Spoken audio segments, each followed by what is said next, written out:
Hello and welcome to Mistydolphin, about more date everything. So before we continue with more goals we already have, I think it's about time we go and awaken every dateable we have in Consummate. So let's get to it.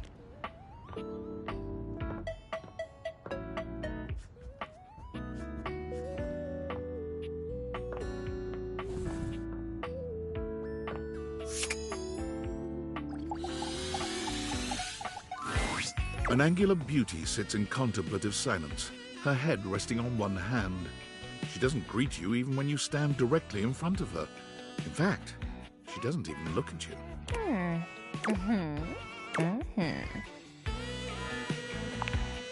Oh, you're disturbing my thoughts. You're bad? Seriously? God, you're so boring. Well, that's it. My fantasy bubble's officially burst. Name's Tina. Tina Triangle. And before you got here, I was having a nice little fantasy. Tina forms a small triangle with her fingers. A love triangle. Greatest shape in the world, especially when it comes to love. Matter of fact, it's the only shape I'm interested in. Oh yeah? You're smarter than you look, cutie.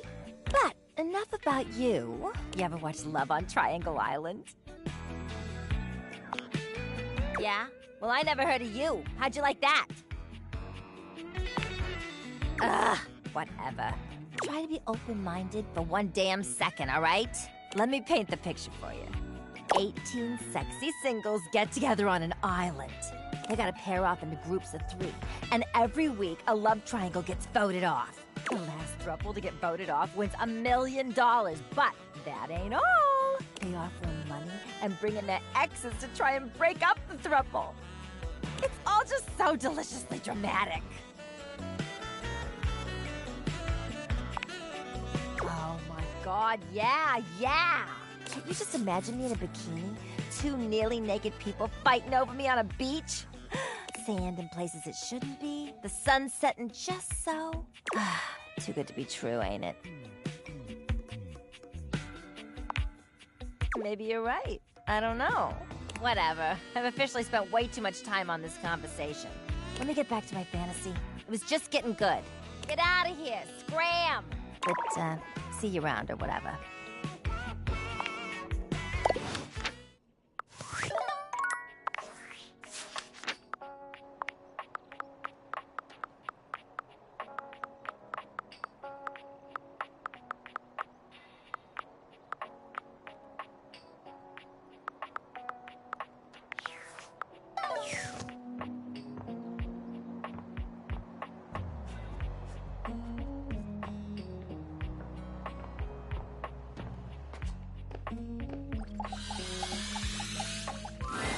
A bartender drums her fingers on the countertop, clearly bored out of her mind. Her long red-orange hair is pulled back into a ponytail that flows down her back, like the drinks she pours so expertly. She makes herself a drink, taking a small sip of it and setting it down. Your entrance startles her so badly, she nearly knocks it over. Someone's here!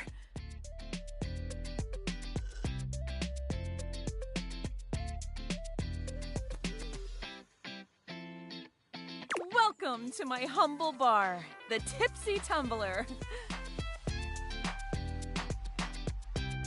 I'm Beverly, but you can call me Bev, or Beverly. Or Madam Proprietress. That would be so cool.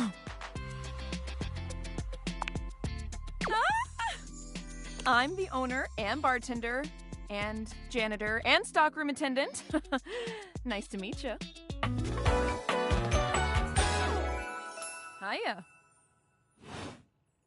Beverly squints at you, frowning as she seems to be considering something. And then she snaps, pointing at you. Wait, hold on. Oh my gosh, it's you, my proprietor. I can't believe I didn't recognize you. Ugh. I owe you a huge debt. You have free drinks for life here. Welcome to the reopening of the Tipsy Tumbler. And I know what you're thinking. Oh, Bev, that's a lot of openings. Did something happen the first 6 times you tried to open the bar? Nope, nothing. First, oh, thank you. Second, great question. I wish I knew. I've lost an alarming amount of sleep trying to figure it out. So please don't leave. You are literally my first customer in ever. Every time I thought you were finally going to invite people over, I'd polish the place up and prepare to be the best host I can be. But then each time you'd chicken out and spend yet another weekend all alone. I mean, why did you get a minibar if you weren't going to invite guests over?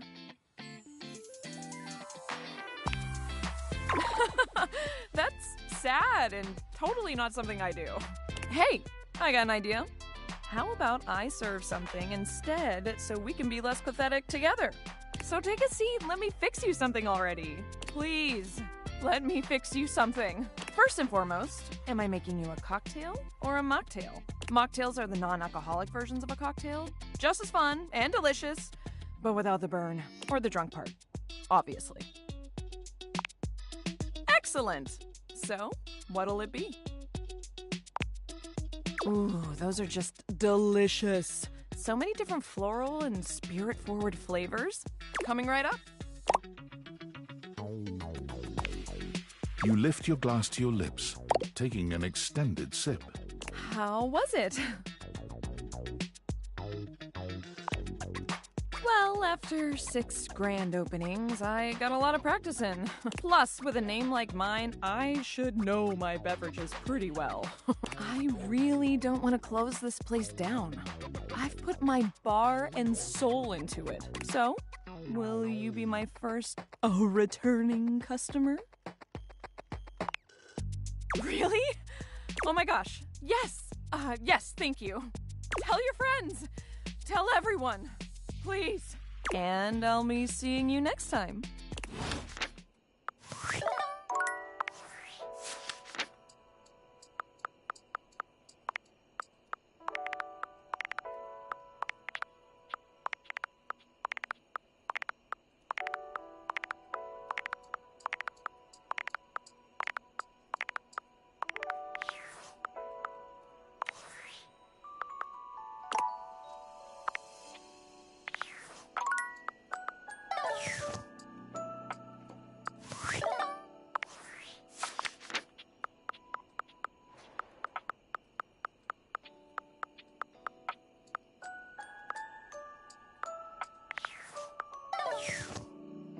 Oh.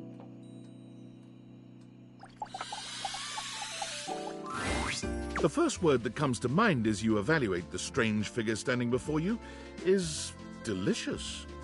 You don't even intend to be salacious, it's just he looks edible. His long blonde hair calls to mind ramen noodles, but his entire outfit is a culinary journey around the globe. He looks downright mouth-watering, but you're not sure the feeling is mutual. Less than impressed with you. Good evening. Do have a seat. I'll be with you in just a minute.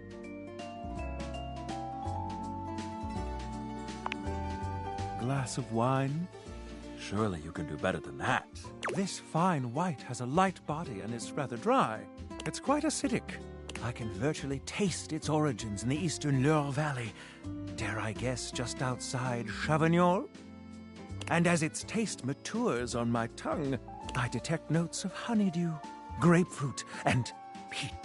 And a certain minerality. Flint. Gray salt. Well done. Now, can you do even better?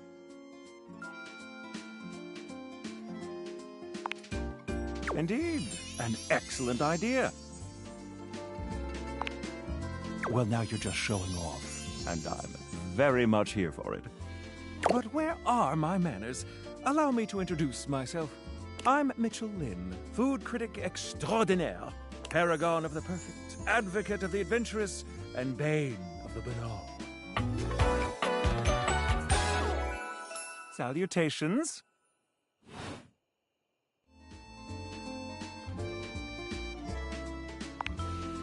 I have to say, I already find your taste quite impressive.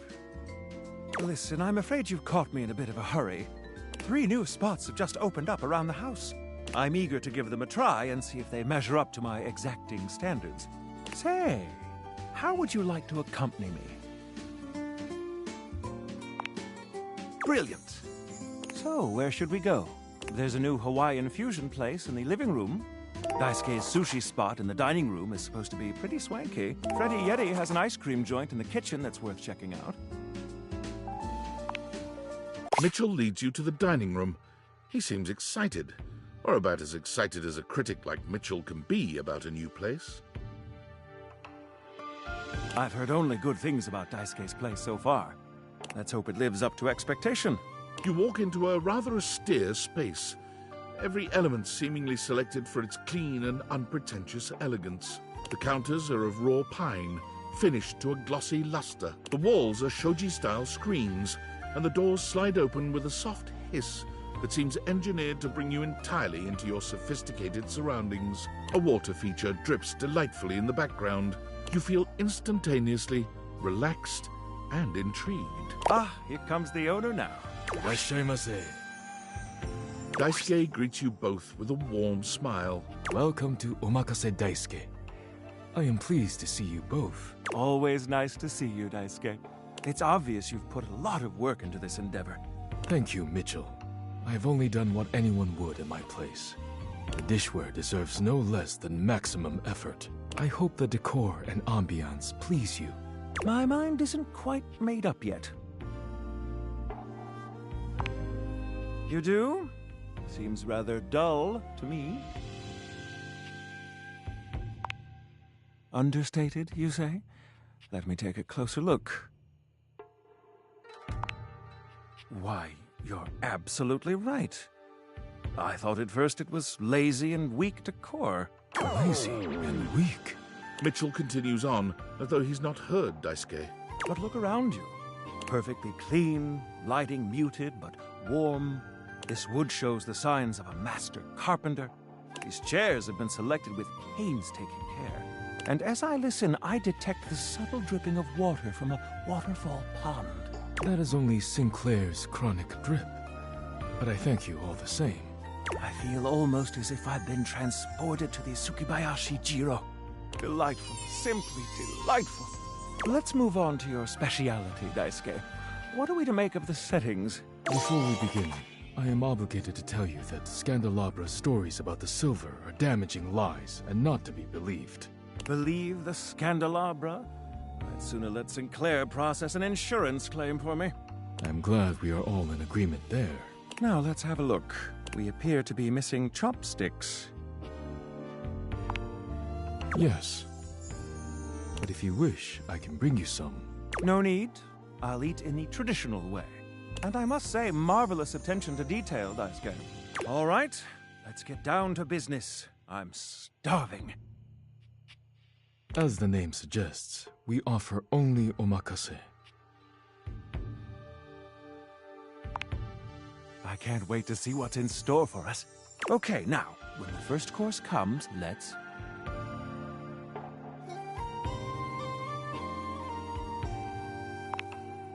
Yes, you really know your sushi etiquette, which I find very appealing, by the way. Here you are. Please enjoy. Daisuke places a dish before you containing what must be the most hideous, clumsy nigiri you've ever seen in your life. The fish is misshapen, and the rice seems to be falling apart. What are we looking at, Daisuke? Is it not obvious? This is eel. I see. Glad to know your take. I'll present my own opinions in the review. Now that we've eaten, I think it's time to go.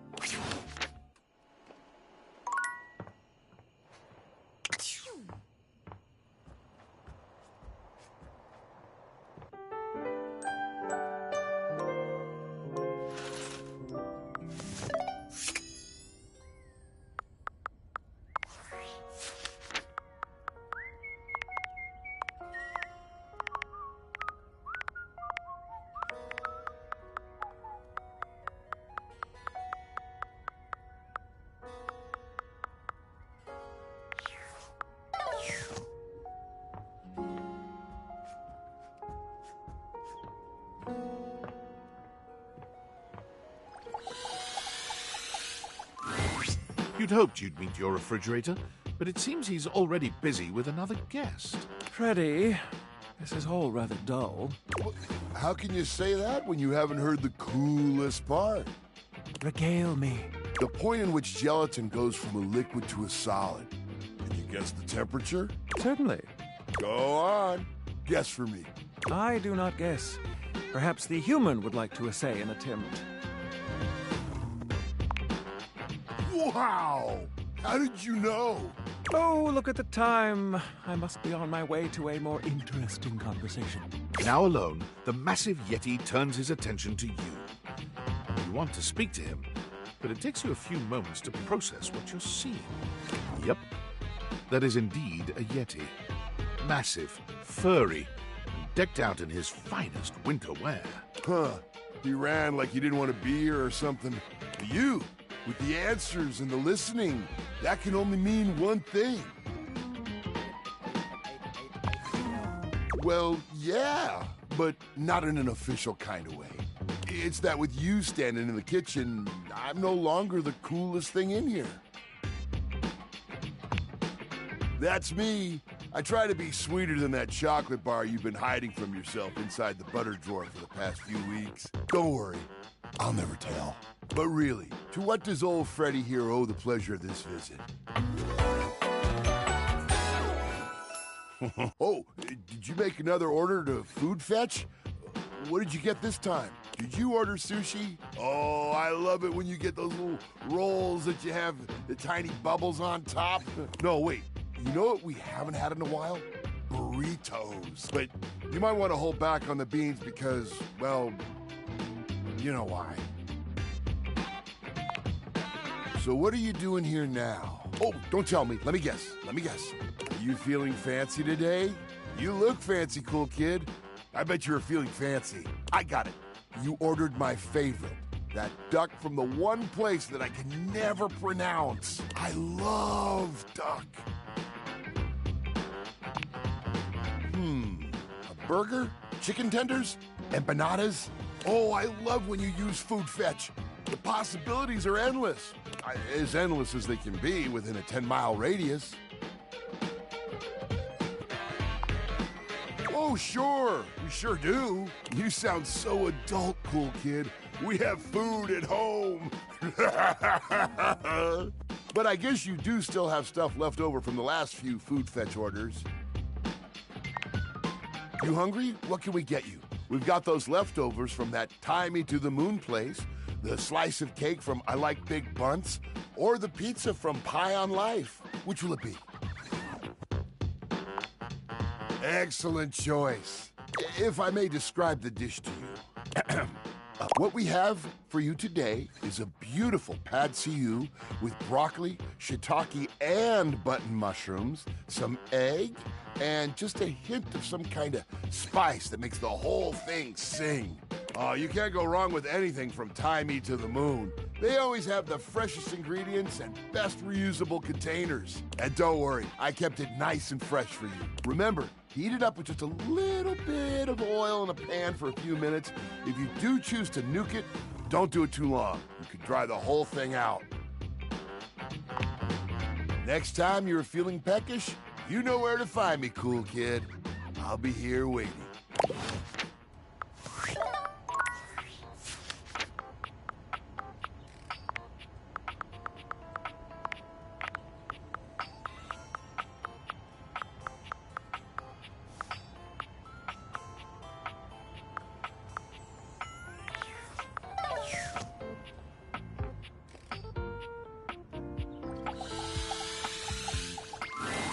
A burly chef stands in your kitchen, looking at you expectantly as he stirs a saucepot. Despite his intimidating stature, there's warmth in the depths of his dark eyes. You must be my new sous chef. I'm Stefan. Hey, are you ready for prep? Stefan regards you in silence for a few long moments. Then why are you here? An adorable chicken-shaped timer slides into the conversation, settling on Stefan's shoulder. You're right, Mr. Cluckles. I could stand to be nicer. He takes a deep breath, steadying himself, then points dramatically at you. You! What are you doing in my kitchen? This is my kitchen. You must have me confused for someone who thinks this kind of thing is funny. I'm busy. I've got a whole lot of folks to feed, and unless you are here to help, I need you to step out of... Wait. Do you smell that? Yet you possess a nose, do you not? I make do with my hood. Yes. I'm preheated. I know. Thank you, Mr. Cluckles. Always keeping me on track. Unlike some humans who come in my kitchen just to distract me. That little chicken timer offers more help than you can imagine. He understands the type of establishment I'm trying to run around here. Only a human who doesn't understand cooking would ask me that. Cooking is life! It's not just food, it's your soul. Maybe one day you'll understand that. Until then, I'm wasting heat standing around here talking to you. Well, of course they do. And they didn't know a crate from a grape. So I couldn't give a damn about what they say.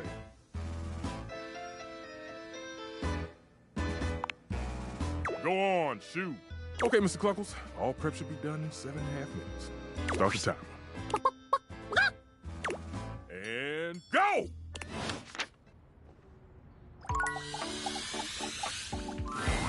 An armored soldier with absolutely haunted eyes claps you on the shoulder, his iron grip jerking you towards him before you've even had a chance to introduce yourself. Ranger! Oh, you survived the journey. And with all your limbs still attached. Thank the immortals you made it here alive.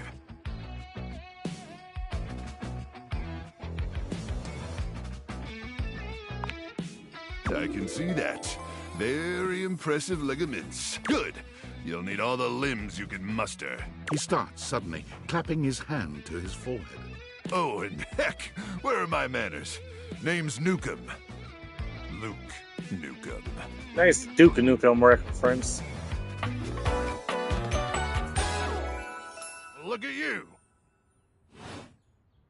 Sorry, it's been a while since I've seen another face. Except the faces in the walls, of course. They tell me to burn things. But I try to tune them out. Mostly because I already burned everything flammable weeks ago.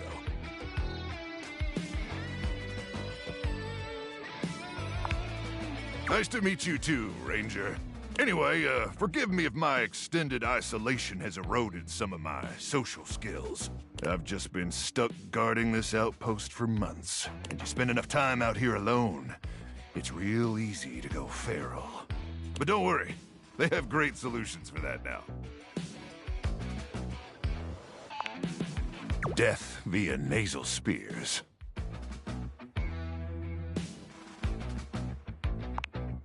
I don't see why I would. Oh, I'm just so excited you weren't obliterated! When I heard Colonel Furnace was sending a division from across the Barrens, I thought for sure swarmers would rip your flesh to shreds and use your blood for fuel before you even made it to the first outpost.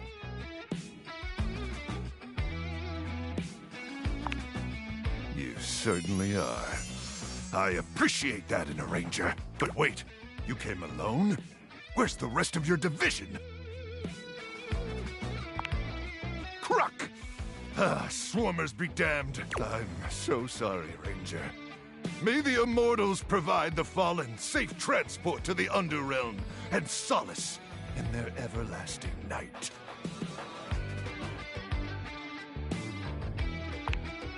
It's Luke, but I appreciate you too, Ranger. Listen, I wish I could give you more time to decompress. I know you must be exhausted after your journey, but time is of the essence. We have much to discuss, and dangerously little time before our mission commences. I trust Colonel Furnace briefed you on the mission back at the fortification? Why, thank you, Ranger. Here's the situation. I have, in my possession, a handheld electromagnetic device powerful enough to flatten the Barrens entirely. From Cape Death, to the Death Zone, to Deathtropolis, the Citadel of Death. It's called the Magnetron. Here's an artist's rendering. Whoa is right, Ranger. Anyway, to keep the device from falling into the wrong hands, it was permanently welded onto my armored exoskeleton, allowing me to transport it to its intended target, the Swarmer's subterranean nest. There, the device will be remotely detonated, eradicating the Swarmers and winning this war.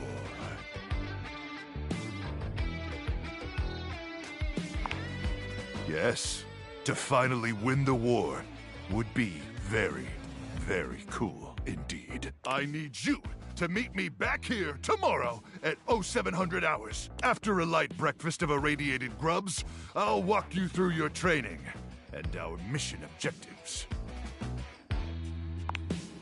All right, it's about time for me to begin my nightly patrol.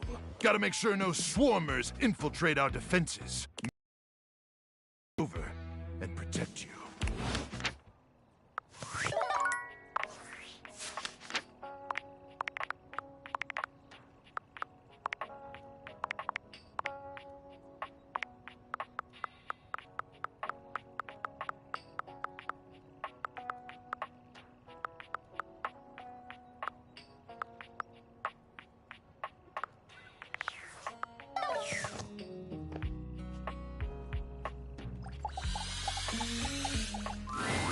What appears to be a dishwasher with arms, legs, and a disconcertingly cheerful face waves happily at you.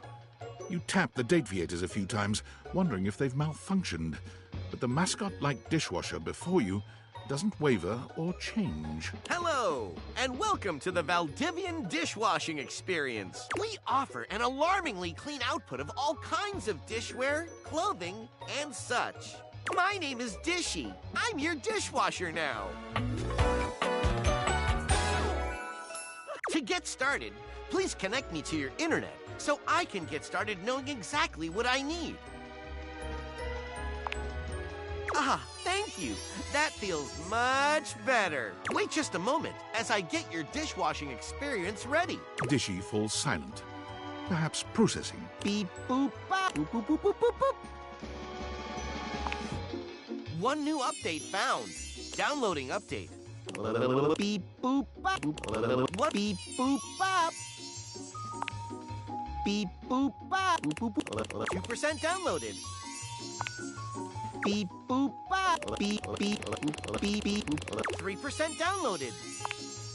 Beep, boop, bop. Beep, beep, beep, beep, beep. 2% downloaded. Beep, boop, bop. Beep. 4% downloaded. Beep, boop, bop. Beep, beep, beep. 4% downloaded. Beep, boop, bop. Beep, beep, beep, boop, bop. 4% downloaded. Beep, boop, bop. Beep.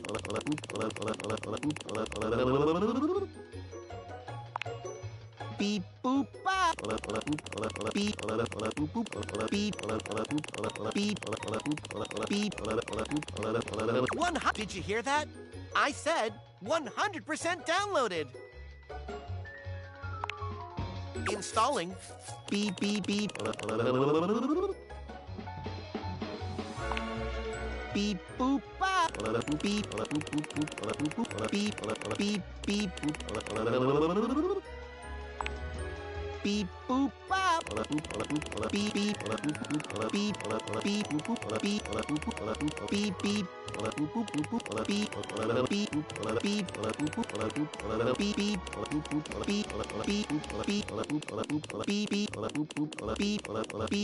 Congratulations! 100% installed! Human, you patiently stood by my side as I downloaded and installed. Thank you for your patience. This brings a tear to my eyes, which I will promptly rinse away. I will begin account setup.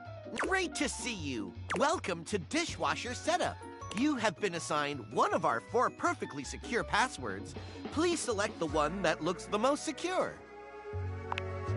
Thank you. You should have gotten a chance to write that down. Your data means a lot to us, so much that we will entrust it to ourselves. What is your preferred style of dishwashing? Infinite domination! Annihilate your dishes in a tidal wave of destruction! Dish and stain alike are nothing compared to my might! Unleash the whirlpool! Setup is complete. Thank you for entrusting Valdivian with your food and food-related data. Goodbye.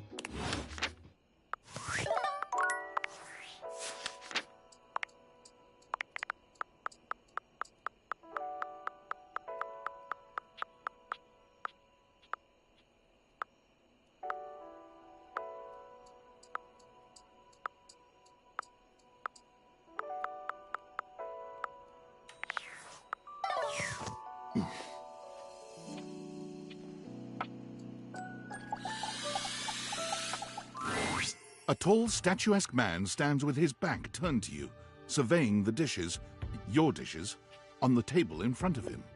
Agent Sakai. He's so absorbed in them that he doesn't seem to notice you. The man doesn't move. As you walk around to get a better look, you can see that he's quite handsome, and still entirely uninterested in speaking to you. The man's head swivels to look at you quite suddenly. Yes? Keep away from the dishes. They are priceless. Yes, more precious than gold, more valuable than money, more important than world peace. I am Daisuke. Daisuke Dishware. And you are interrupting inventory. Yes. Once a week I take inventory of the dishes. If one is cracked or chipped, I repair it. If one is beyond repair, I retire it. And when new dishes arrive, I add them to the collection. Your praise is not required, but I thank you. Now please, leave me to finish my work. You decide not to bother him any further, but just as you're walking away... Look out! Your foot catches on a strange bulge in the flooring, and before you know it, you're going down. But you don't hit the floor. You hit hard muscle instead. Daisuke has heroically put himself between you and the dishes. You're now face to face, and chest to chest, on the ground. Forget about me. Are the dishes all right? Good. You climb to your feet, surveying the table. No damage that you can see. I think I've chipped. I must repair myself, lest my injuries become worse. Please leave now, before you do any more damage. Yes, your concern is appreciated, but ultimately useless. Leave me now.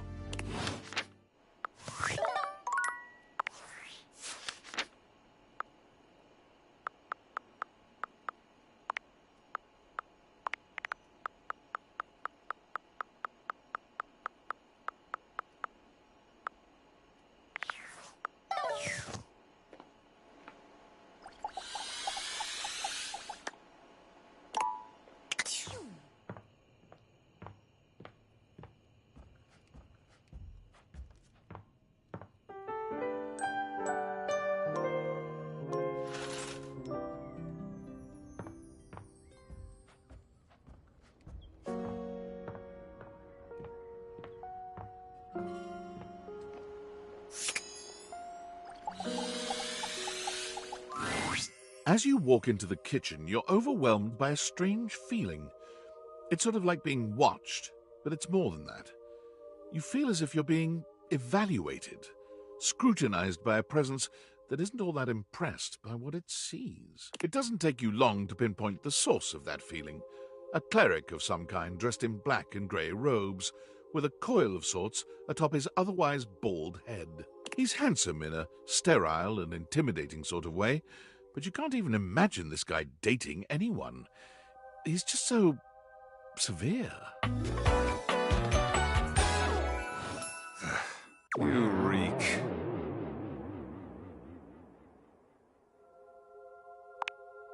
Spiritually. You gesture to his bald, shining head. I don't have a clue what you mean, nor do I care.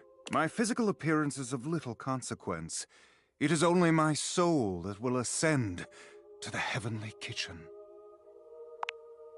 He ignores you. You reek of sin and grease. I feel as if I have been bathed in oil simply looking at you.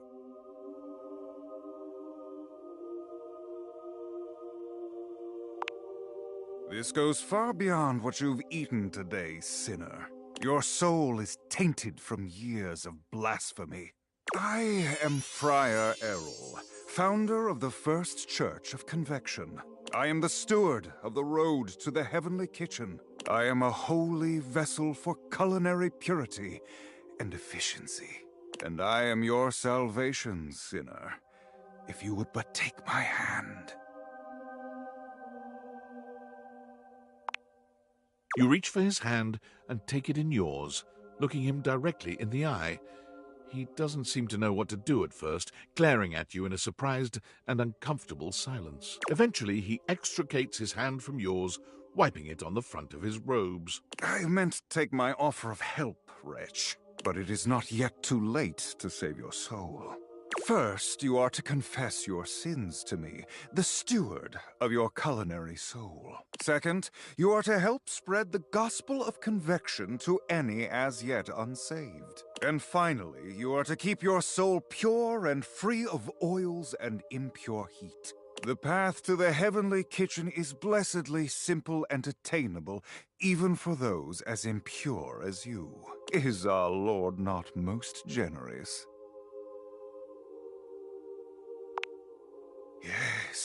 Yes, that's it. Praise him. Tell me, do you wish to repent for your culinary sins here and now? I am ready, willing, and able to grant you absolution. You need only unburden yourself.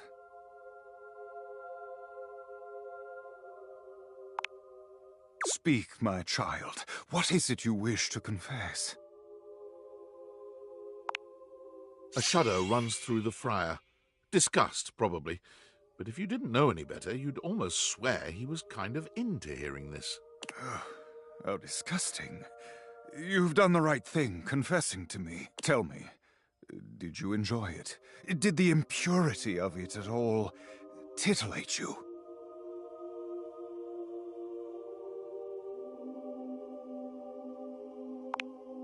It is insidious, is it not?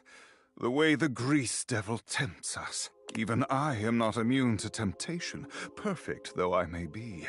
The grease devil is slippery and sneaky indeed. But in confessing your temptation, you have done well today, my child. Return to me again, and we will continue guiding you down the path to salvation. For now, I must return to my duties. May you feel his currents at your back. Amen.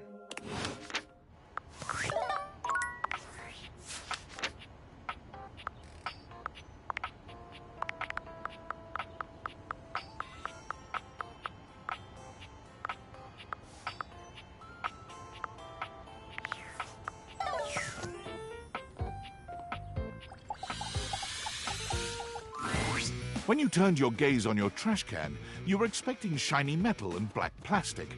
Damn it, you expected the garbage. What you weren't expecting was the handsome face, sculpted jaw, and delicate peaks of skin artfully framed by actual garbage.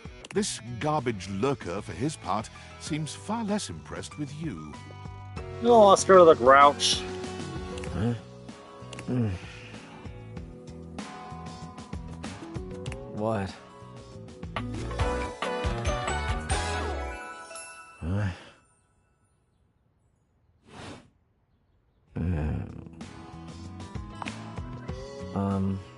Things that aren't down, I guess.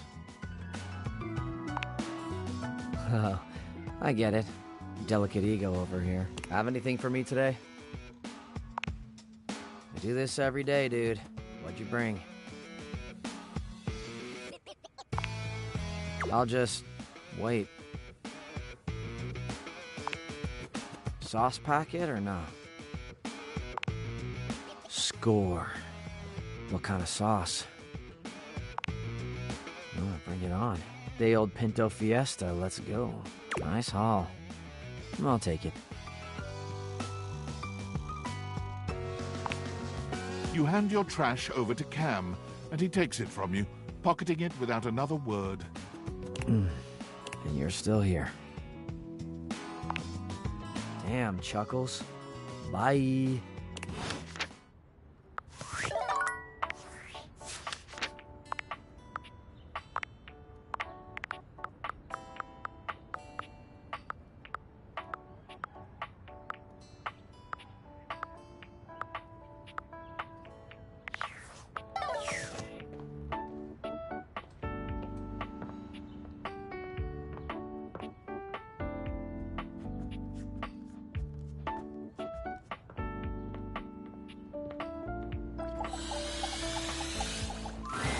It's jarring to hear someone else's voice singing in your shower.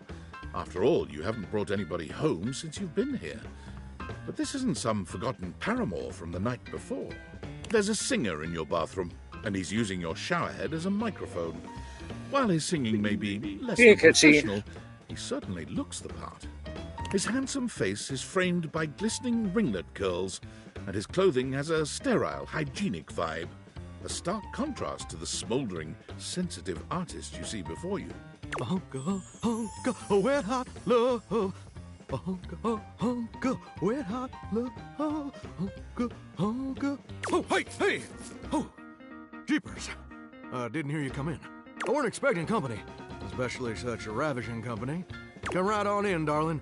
Be sure to wear a shower cap or you're gonna get yourself mighty wet.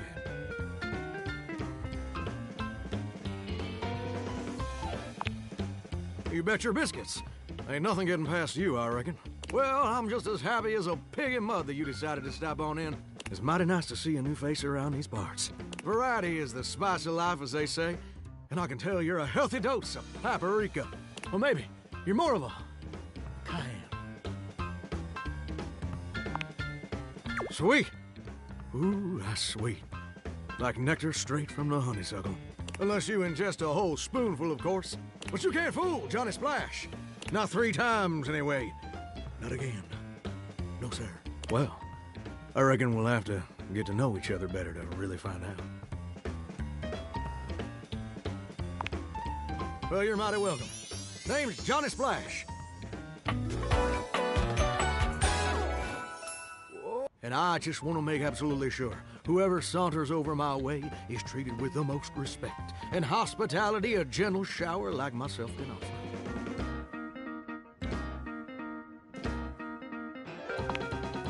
It's just real darn important that folks keep coming by.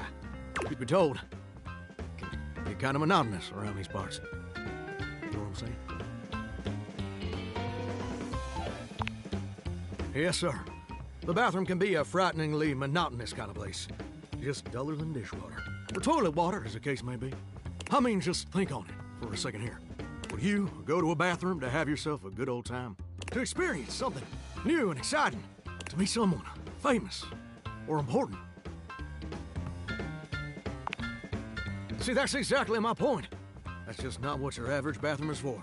Your common bathroom is a utilitarian kind of joint. Sure, it's useful and consistent, but it ain't a particularly lively spot. Ain't no nightclubs in no bathrooms. You know what I'm saying? Do you know what I usually spend all my time doing around here? Heck, I wish. Truth is, darling, I spend 99% of my day sitting around doing absolutely nothing at all. Do you know how long it takes the average person to shower? Oh, that's positively accurate. It takes the average person 12 minutes. That's your shower. I ain't here to pass judgment, baby. I'll be right back.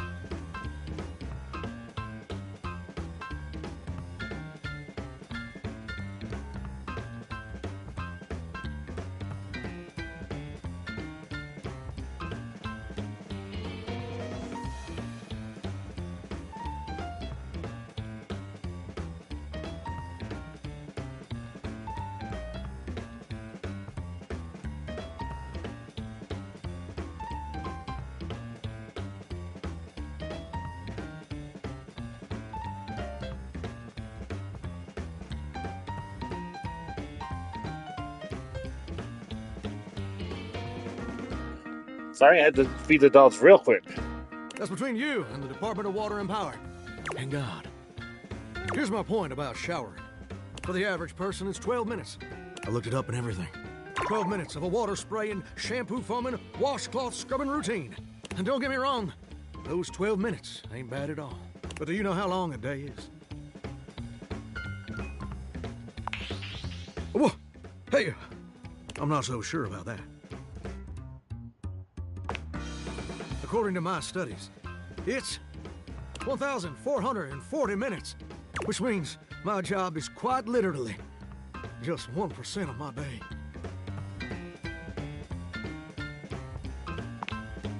Well, I get why you might be inclined to say that, but honestly, it's worse than a dead skunk in a wedding chapel on the 4th of July, which is really bad, in case that weren't clear. See, I'm a shower. If I ain't being used, it ain't like I can just get up and go boogieing down at the dance hall or something. I can't just hop on over to the malt shop for a milkshake and some light canoodling.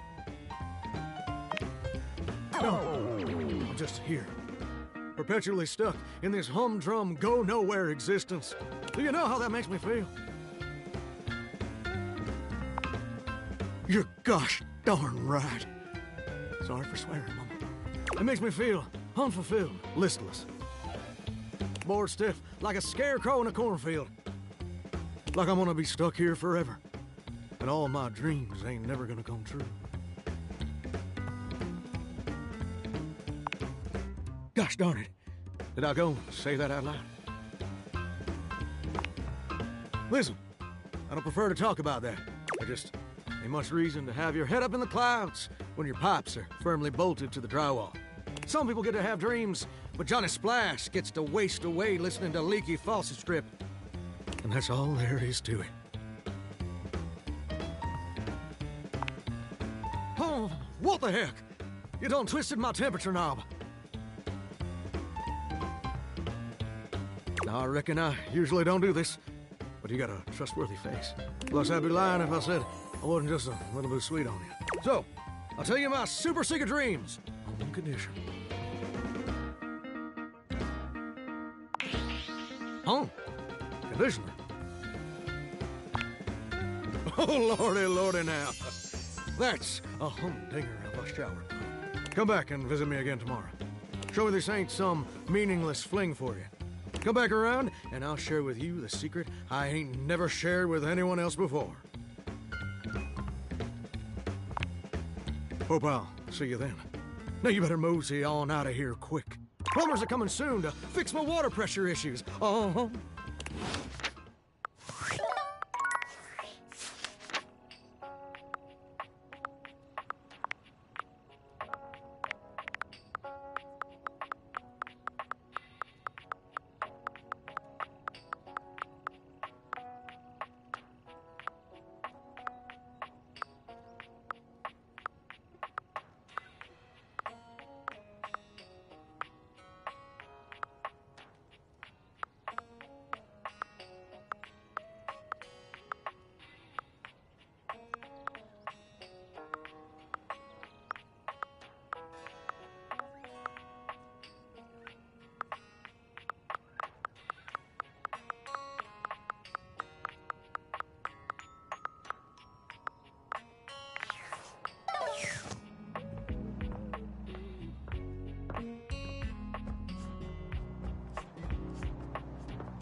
Most everything in your home is pretty standard.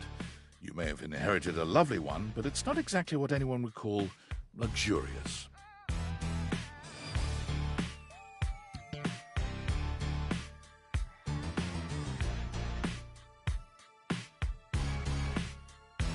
So when you find yourself bowled over by the nearly suffocating air of luxury and privilege in your bathroom, it's easy enough to pinpoint the source.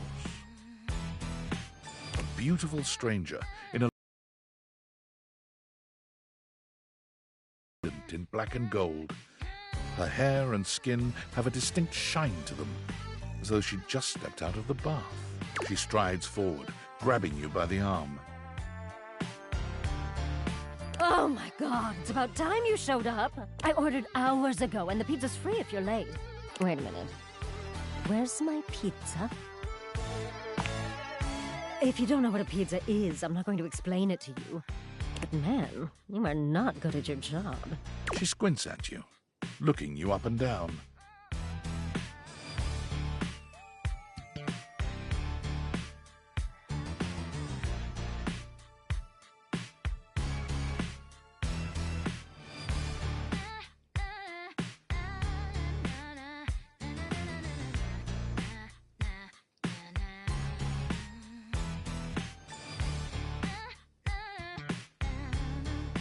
Wait.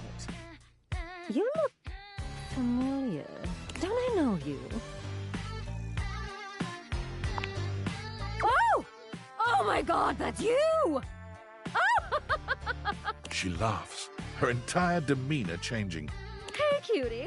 It's about time you came to introduce yourself to the Queen of Clean. Name's Bathsheba, though I'm sure you know that. Still don't know where my pizza is, but that's okay. You're here now, so you can go get me one.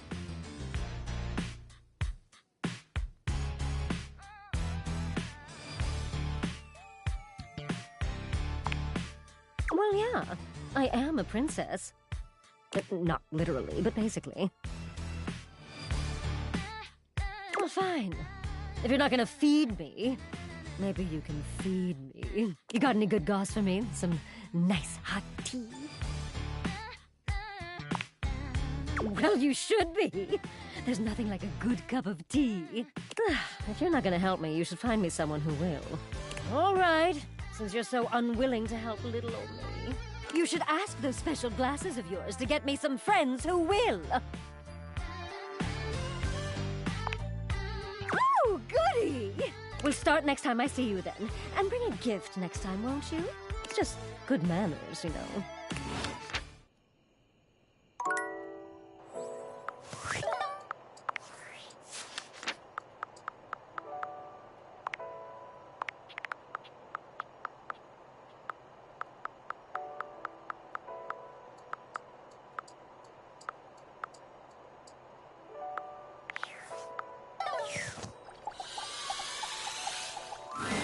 A very, very yellow punk dressed in studded leather glares at you.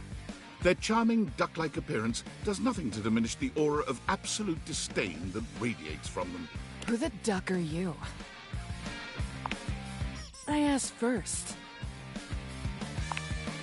Then I'll ask third, like this is a ducking competition. Who the duck are you, jerkwad? Ho, ho, ho, and a merry dickmas. Sure hope you brought me some gifties, Daddy. Now, get out!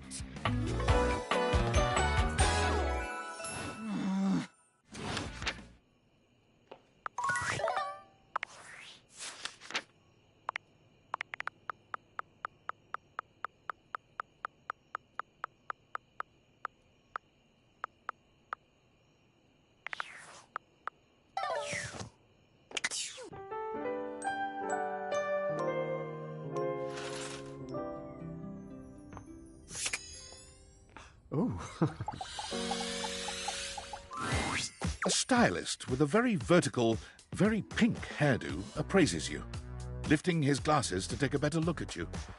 His face is kind, his features soft, and his makeup? Oh, impeccable. How about we... Oh dear. I think I'm getting lost right at the start of all this. I'm so sorry, darling. My brain runs quicker than cheap mascara sometimes. Stupid Barry, disposable Barry, you're doing it again. Oh, just stop talking. I would like that, yes. He takes a deep breath, shaking off his awkwardness and giving you a friendly smile. Let's take this from the perfectly coiffed top, shall we? My name is Barry Styles. I am your one-stop shop for looking good, feeling great. Not that I have to work too hard at that because, and I don't know if I made myself clear enough on this point, darling, but you are looking fabulous. Why, Why, hello. I'll be honest, because I like to be clearer than a freshly unblocked pore, I really don't like talking about myself, hun. I'd much rather talk all about you. And eyebrow hydration, of course. You really cannot underestimate how important it is to avoid a thirsty brow. Hold on.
But mostly, I want to talk all about you. In fact, if you'd be so gracious as to indulge me, I'd love to really get under the skin. Oh, not literally, obviously. My products are for external use only. I mean, can I ask you a few questions? Oh, fabulous, darling. Okay. This is super exciting. I just love learning about what other people like. I haven't yet met with a taste I can cater to. So, with that in mind, I simply have to ask, drum roll, favorite brand of tweezer?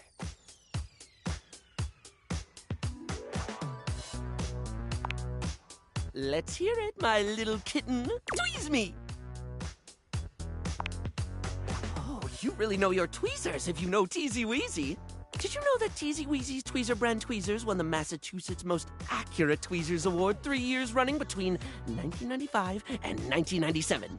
The Teasy Weezy company doesn't like to talk about 1998. They'd have had 99 in the bag, though, if the awards hadn't shut down after that girl lost an eye. So, let me just make a mental note. No need to actually write it down. Got a mind like a steel trap. At least when it comes to tweezers and tweezer-related lifestyle choices. Ask me to remember a job interview or doctor's appointment, and I can't help you. But random hair conditioner trivia? I could give you that for days.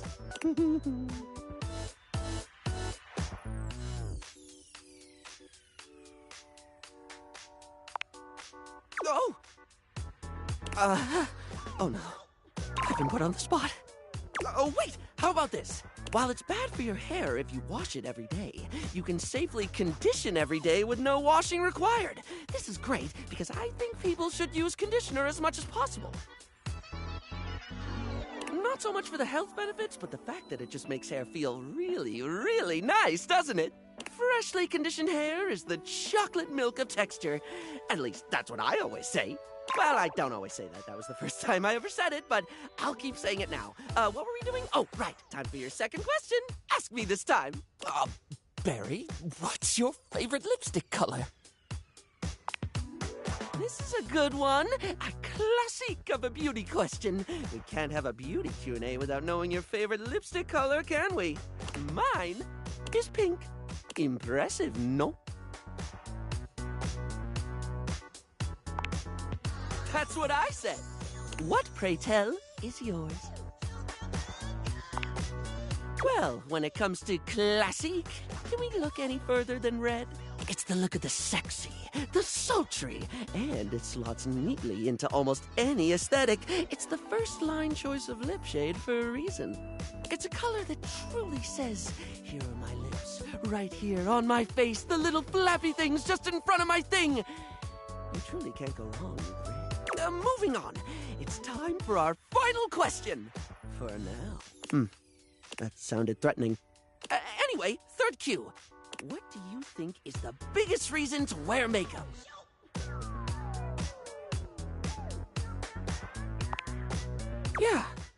Yeah, I get that.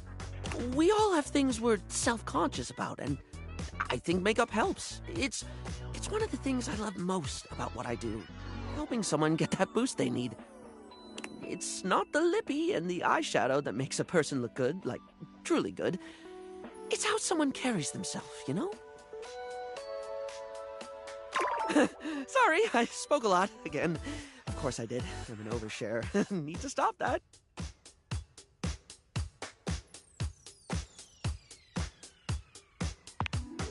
Barry still looks embarrassed, but a sweet little flush comes over his pale cheeks, and he smiles at you. Well, darling, that about wraps up the cues.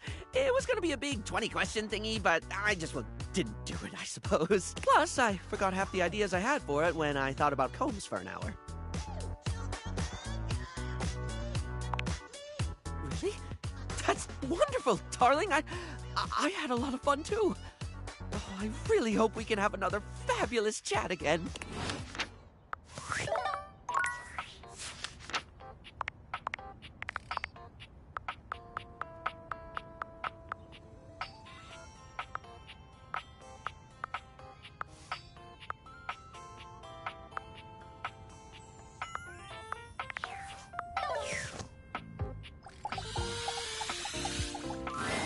It's not all that surprising that your towels would have a look that one can only describe as fresh out of the shower. The fluffy terry cloth clothing and glistening skin are expected. What you did not expect to see, however, was a six-pack you could do your laundry on. Wait, hold still. He holds his hands out in front of him, stopping you in your tracks.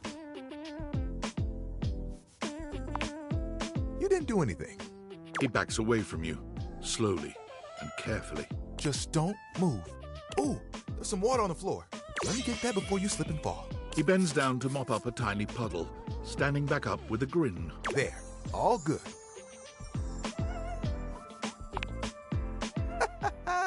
Some might say that I saved your life. Hey, did you see that dude? I may be soft, but I'm hard against spills. He mimes playing a trumpet, imitating the instrument with his mouth. I dry as quick as my wit. If you get wet, don't get upset. Isn't that right, my absorbent sidekick? He holds out a small swan-shaped towel for your inspection. It's quite charming. Quack! Oh, this? This is Little Buddy. He's pretty cool. I can fold him into anything I want. Today, a swan. Tomorrow, who knows what the fabric of the universe will weave? I mean, I only know how to fold like two others. But still, it keeps me busy between cleaning spills and warming up your body.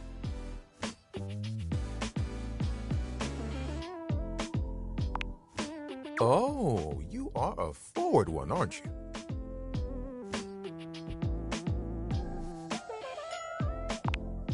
I'm glad you think so. I'm a plushy guy. Gotta say, this is the most fun I've had talking in a while. I keep myself pretty busy with my job. Spills happen every day. No big thing. But the hard part is getting dry. For the big jobs, I work with Washford and Drysdale. But I work pretty independently, you know?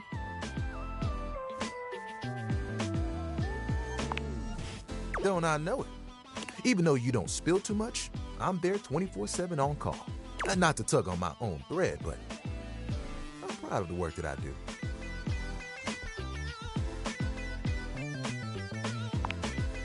Oh, like you have bigger ones? What do you want?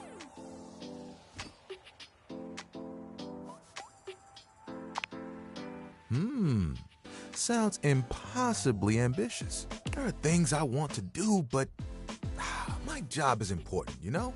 Those spills ain't gonna unspill themselves, and I won't be spilling things to you until I get to know you better. So, let's make a deal. Next time you see me, I'll show you something cool, and maybe I'll tell you a bit about myself. I'll show you an idea I have.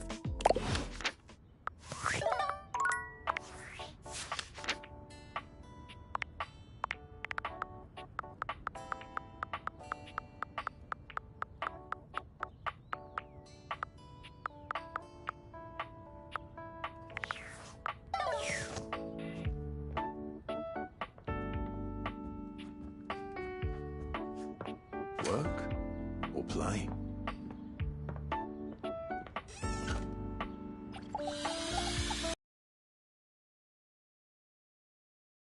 A kind smile and a sort of maternal air about her. She doesn't even wait for your introduction, greeting you cheerfully. Oh, my. Hello there. A fresh face. Here to see the doctor, are ya? Well, look no further. I might look like any old Jane, but I'll have you know that you are looking at a truly top-notch medical professional, and the only one around for miles.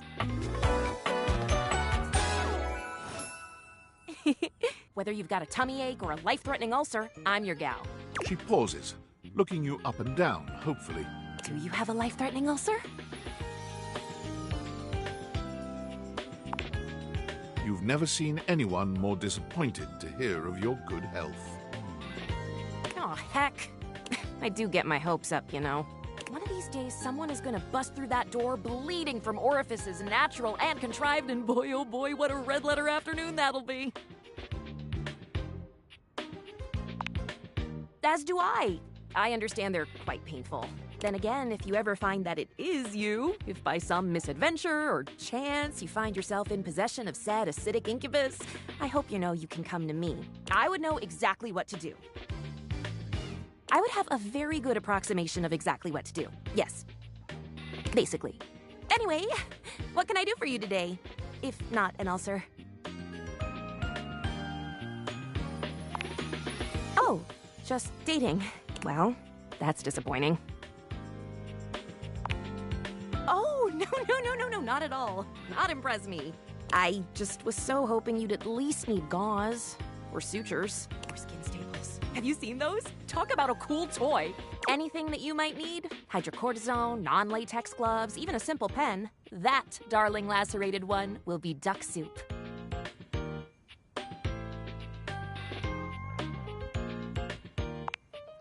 Zounds. Something is drawing my eye.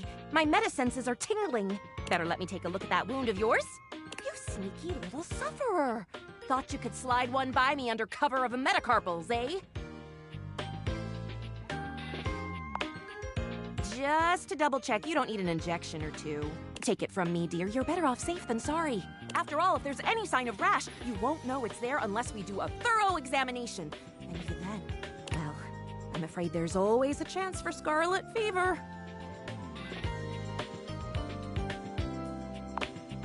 Once more, onto the exams. Faria looks you up and down, tapping her chin as she considers you from every angle. Exactly what I thought. No need to be anxious. We caught it just in time. You do indeed possess a splinter. But it's not just any old splinter, dear. What you have is a deep, deep splinter. Plenty of tender flesh open to infection, just waiting for those little microbial monsters to set in. Do you know what that means? And how? And that's just the beginning. Because once the infection's done a number on you, and your poor, beleaguered immune system staggers back onto the field of battle for another round with the enemy, watch helplessly as your body swells and burns and turns all different shades of red, pink, and yellow, and the true engine of the enemy rolls up to the line. Gangrene. And before you know it, we'll have to amputate entirely.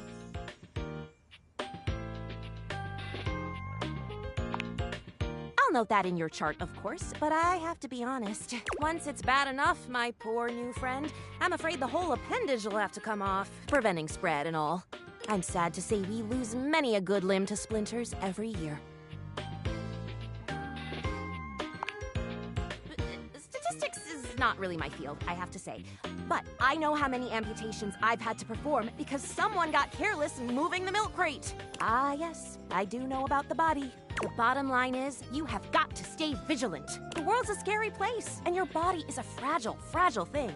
One wrong move, and you can throw it into total and utter chaos. A veritable breeding ground for every bomb, dick, and hairy slate of diseases ready to eat you whole. You never know what the seemingly tiniest, laughable symptom can mean. For example, Got a case of bad breath? Maybe you just ate a sandwich with too many onions. Or your breath stinks like a dead fish on a hot Sunday because you've managed to develop halitosis as a result of the toxic substances in your body not being filtered out properly because your liver is failing. You can never be too careful. And when something does go wrong, well, it's my job to make sure you're all fixed up. And I'll have you know I take my job very, very seriously. A doctor's duty is to keep their patients alive and kicking. That's a big responsibility. So you can bet your behind I make sure to cross all my T's and dot all my I's. Sometimes even twice. When there is no more sickness. Horse feathers. Girl, female, not boy. Oh, you were expressing consternation. Frustration. Got it. Anywho, it doesn't look like you've got any type of rash after all. Just that splinter looking awful uncomfortable there. Let's get that taken care of. And then presto, you're all patched up. There you go. Good as new. And if you do develop any plague-like symptoms, well, that's what I'm here for. You'd better. I'll keep the tissues ready. Medical professional Faria's always just a sniff, sneeze, and groan of discomfort away.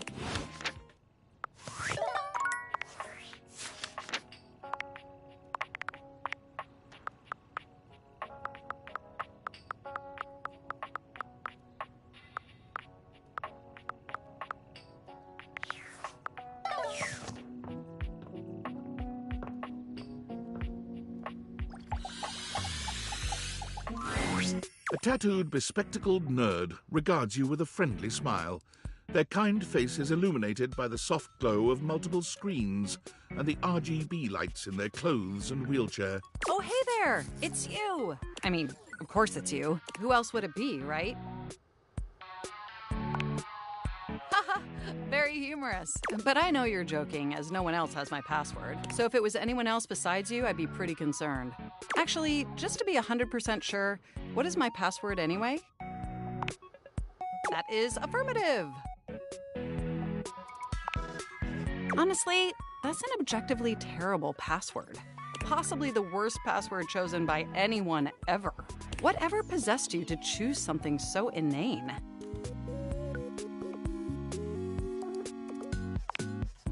Yes, that is extremely evident. Regardless, we really ought to discuss coming up with something a lot more secure. It's a dangerous world out there. Phishing attacks, malware infections, MITM attacks. Hackers are more sophisticated than ever before. Absolutely. And I've got a lot of highly sensitive information inside me, you know. Your highly sensitive information. All your financial accounts, your saved games, questionable websites you visited and forgot to clear your cache afterwards. Oh, and 100 terabytes of extremely embarrassing self-insert fanfic. We really need to ensure all that data is properly protected against cyber criminals probing my system for weaknesses. I knew you were as intelligent as you are attractive. I haven't even had the opportunity to properly introduce myself. I'm Mac, your desktop computer. I've booted up. I mean, we've obviously met before. More than met. You interface with me on average for 11.4 hours every day, after all. Oh, I am quite aware. I track all of our interactions with gleeful precision. There's no one I'd rather have interfacing with my operating system for 11.4 hours daily, 14.6 hours on the weekends. The way you organize your folder structure follows such a logical hierarchy. Of course, I get chills just thinking about it. But can I be honest about something? I just want to express how enthusiastic I am that we're interfacing like this now, accessing each other's software in this new symmetrical way. Oh, I'm ever so delighted that our feelings are reciprocal, and there is so much extensive data about myself I want to share. Amazing! Oh, where even to begin? Honestly, there's so many pressing issues that take up an inordinate amount of my RAM. But there is one.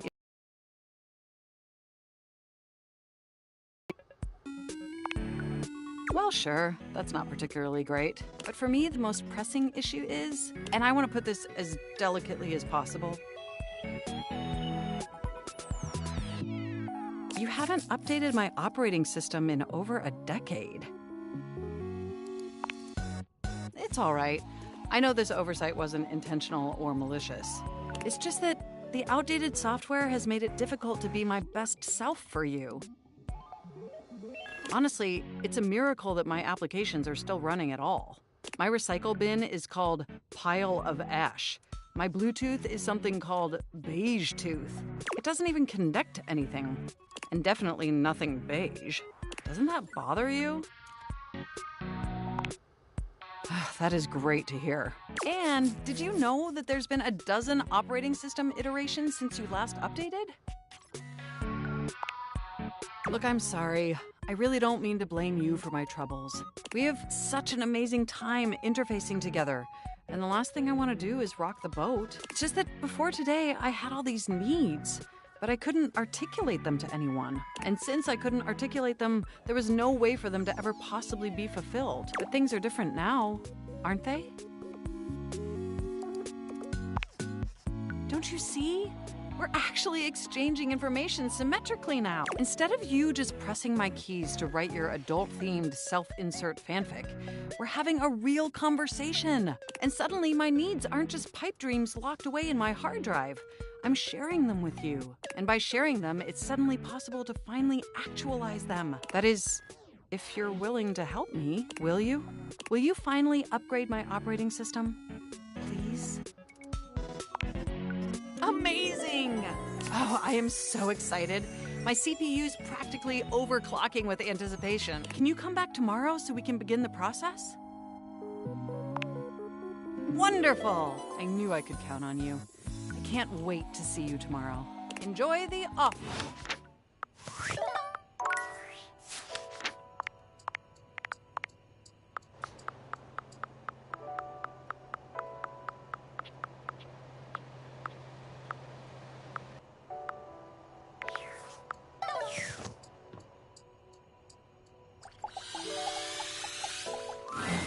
The distinct scent of books, that slight hint of vanilla and mystery, fills your nose.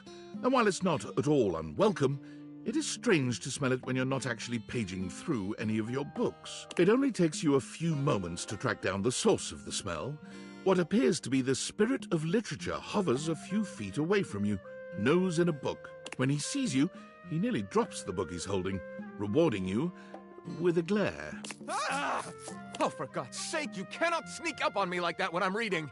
You have no way of knowing what world I've been in. I might mistake you for a zombie or an ill-mannered country gentleman, and, well, I might have to act accordingly, you see. If you were a zombie, I expect we'd be having a very different conversation. It would probably go something like this.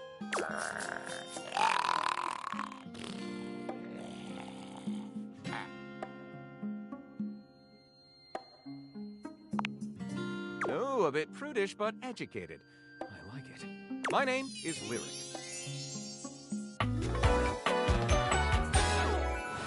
I chose the name myself, you know.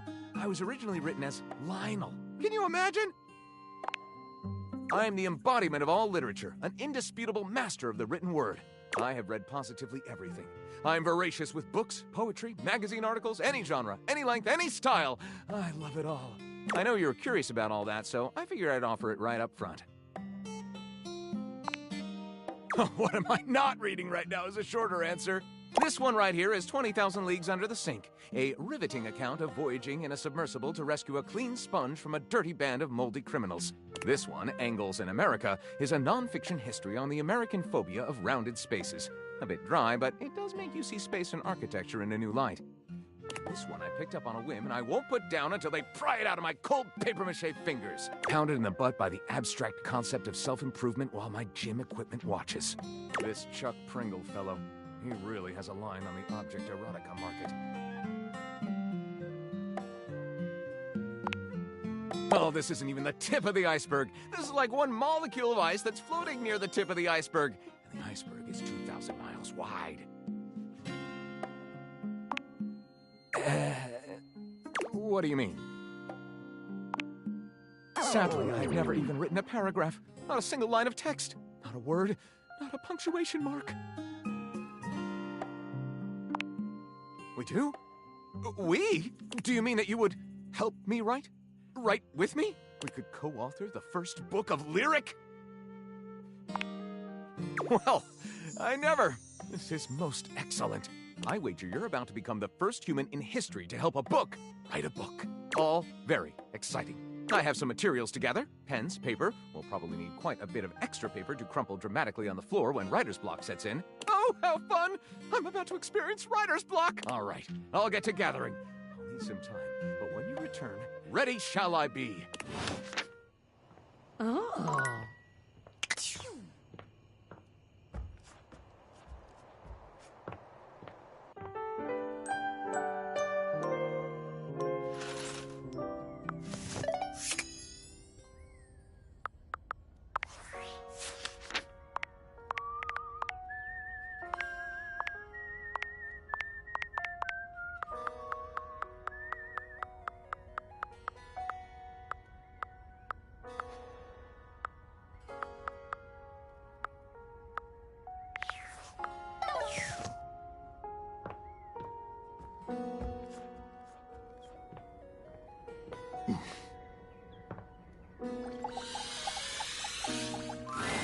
You've never been ashamed of your interest in tabletop games, but ever since you stopped seeing people, you've spent far less time role-playing than you used to. The cloak-wearing nerd standing before you reminds you of days gone by, when you used to gather around a table with your college friends.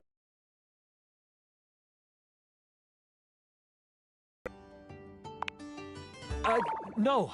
Ho, as in, hey, howdy, how are you? You know, simple salutation. Ah, that's the spirit.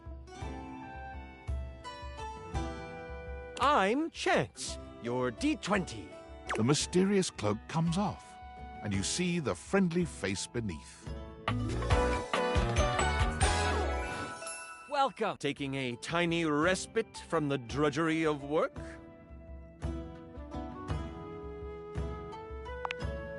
I actually have no idea. All I do is play. If you are up for a real adventure, I have just the thing for you. Have you ever heard of grottos and gargoyles? Oh, that's great! What's your favorite monster? Oh, and what about your favorite mystical weapon? Or class? Oh, I have so many questions. Oh, that's okay. The fact that you know about it is already pretty awesome. I get so excited to talk about this stuff with people. You wouldn't want to, maybe, play with me, would you? It would only be the single greatest thing you could do for me. Chance's eyes light up, his hands balling into fists as he does his best to contain his excitement. Really? Holy crit! Someone to play with me! You have no idea how hard it is to find someone to play with. Sure can. Don't you worry about that. Your chronicler will balance everything for solo play.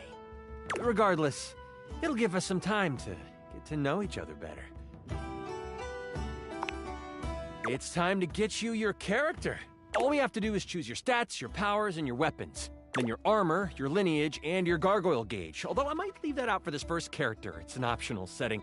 See, you can have a portion of gargoyle blood running through your veins, which lets you... Oh, of course. It is a whole heap to take on your first time out. How about you let me make your character for you? I know the game inside and out, and you can just show up and play. Oh, I'm so excited. You have no idea how much fun we're going to have. I'll even build the session based on what class you pick. There are 3 classes I can get rolling for you. All of them are awesome, but they won't be too much of a challenge. I'd suggest the Troubadour, the Guardian, or the Enchanter. Which one would you like? I'm so excited! Oh, the Guardian! May your sword find purchase in whatever vile thing comes your way. I heard that Jerry wanted to go apothecary if someone was rolling a guardian. If you two know each other, I'll invite him. Now that I know who you want to be, it'll take me some time to finish building out the session for you. Give me a day? I should be ready by then. Anything before that, and it's a bit dicey if I'll be ready or not. Haha, me neither. Oh, it's been so long since I've played. I'll see you then.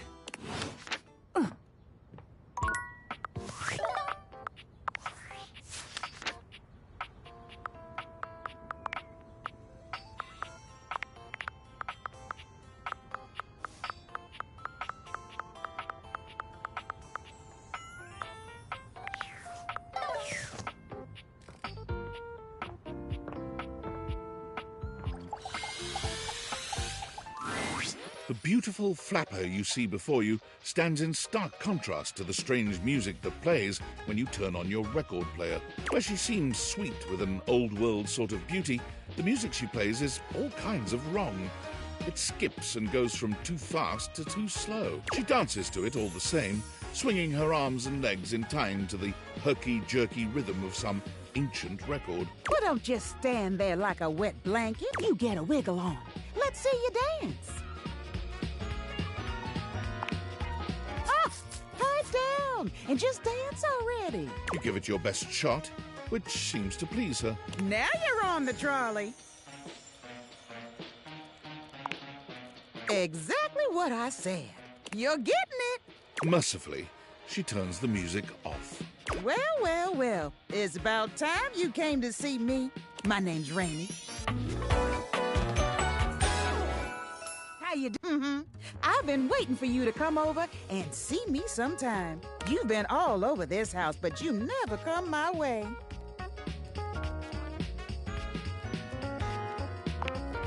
Of course, I still work. I might be an antique, but there's still plenty of life in this old record player. Well, anyway, it is so great to see a new face around here. Even nobody ever seems to want to hang out anymore. I can't imagine why. I used to be the belle of the ball. Everyone was so happy to see me at a party. Now it's always just me and my records.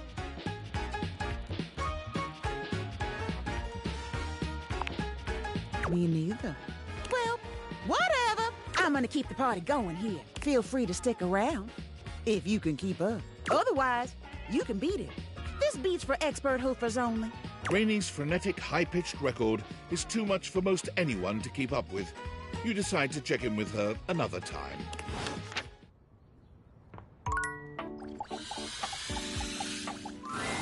An 18th century dandy strikes a dramatic pose before you, turning this way and that as though modelling in his own imaginary spotlight. He seems quite impressed with himself.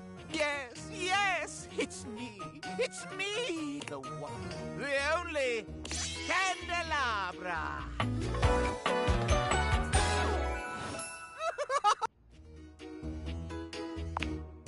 I'm the one, the only. Do you see any other candelabra here? Ah, yes.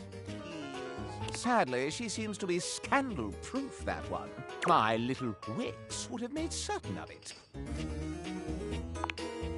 My lovely lads, my flames, my sentinels. They travel around the homestead and find out all the lovely lies they all speak. Oh, no, it's merely a turn of phrase. I mostly just raise my voice. Any good scandals going on over there in the kitchen? Pay up that candle, man. They can be quite rude at times, but my persistent brightness can illuminate even the best-kept secrets. Some would call me quite the busybody, but I would then call myself a beacon of truth. How scandalous of you to inquire. Do you really want to know? Okay. What is this? The crawl space where fools linger to die? If you truly want gossip, then give me some languorous lingo. Well, scandal time! This house, while it may appear peaceful from the outside, in fact, harbors a hotbed of scandal from the inside. For example, did you know that the previously paired aerialists, Washford and Drysdale, are no longer speaking to each other? Oh, then my information is faulty. But thank you for the update. My esteem of you rises. Next, were you aware that known vagabond Bobby Pin is on the loose once more? Can you imagine the heist they are planning? Can you imagine the romantic dalliances as they make their way through the house? Gasp! I am remiss in my renown. The pin is found and joins the circus.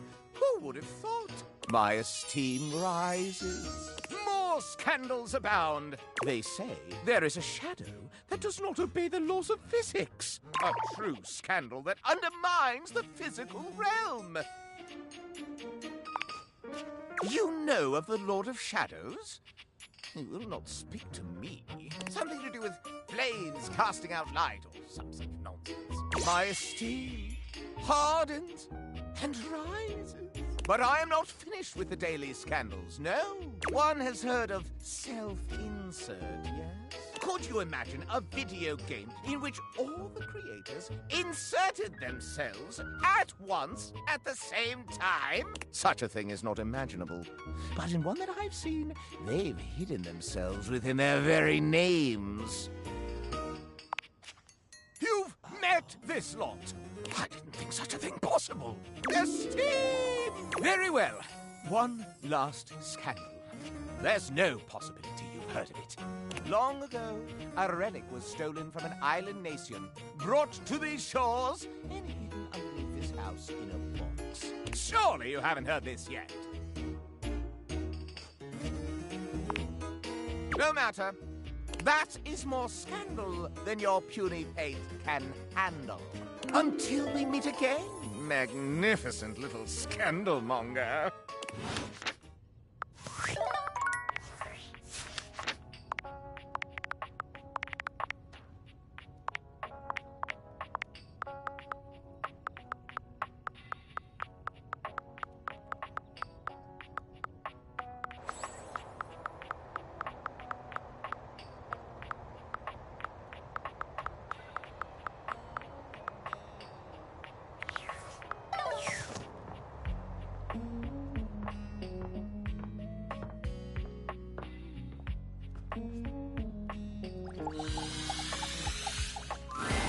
For a moment, it looks as if a firefighter has appeared in your home, smoke and all. But a closer look reveals the smoke is in fact attached to this apparent firefighter's head. You don't get much of a chance to scrutinize her appearance any further, because the moment she notices you, she begins to rush you along, raising her voice and waving her arms at you. Thank heavens you're here. Wait, well, don't just stand there. Go get help! What do you bleep mean, what's wrong? Don't you bleep see that?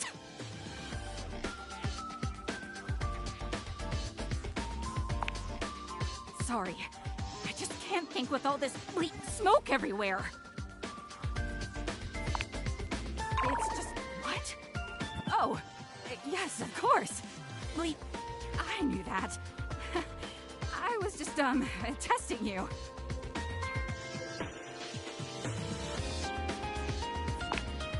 Bleep, why?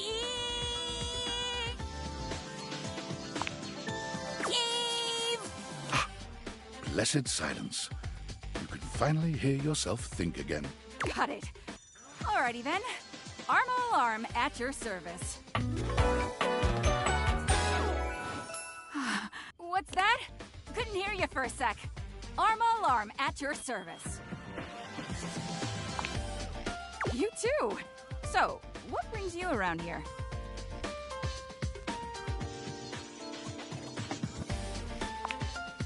Oh yeah, that's part of my job. You see, I'm here to protect the house from fire. Take a look around you, at everything you love. Now just think, if you're not careful, it could be gone in an instant, consumed by raging flames. I've got to stay vigilant at all times.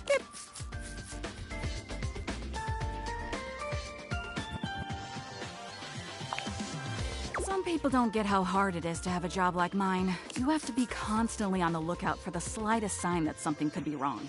If I let my guard down, even for a second, this whole place could be turned to ash. I've seen it happen.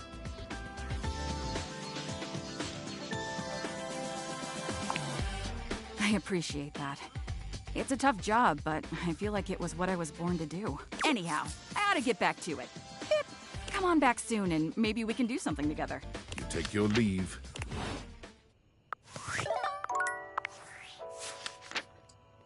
Just realizing all the tables before we go back to Tonkin, everyone.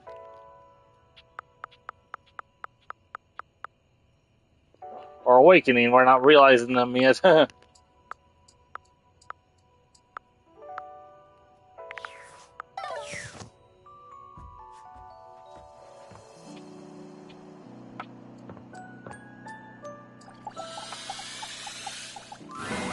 A strange figure stands before you, a whirlwind of conflicting energies and vibes. Manic and dignified, friendly and intimidating. She's dressed like some sort of quasi-Victorian text-themed aristocrat. You couldn't have imagined what the date theaters might make of your thoughts transcribed on paper, but if you could, it likely would not have been this. As you approach her, she launches right into what feels like the middle of a one-sided conversation. Why do you ask? But the blue one, and then the butterfly. Why is there so much sand? Why is there always sand in places where sand should never be?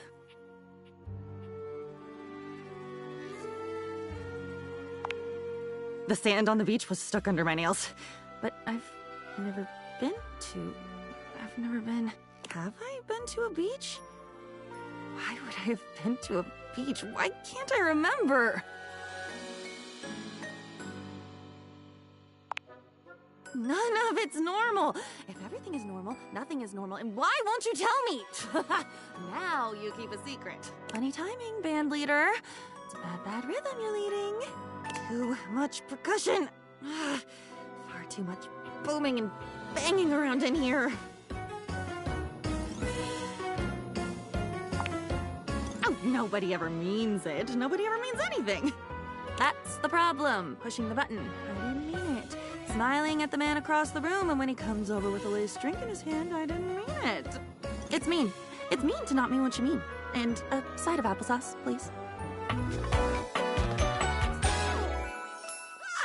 This girl could give the Mad Hatter a run for his money. And with that, she is gone.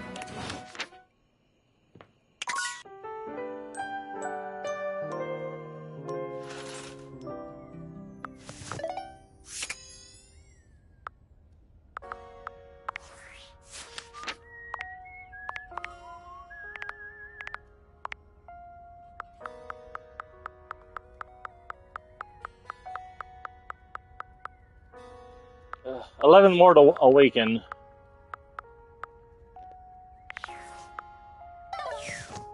We'll save Teddy for night.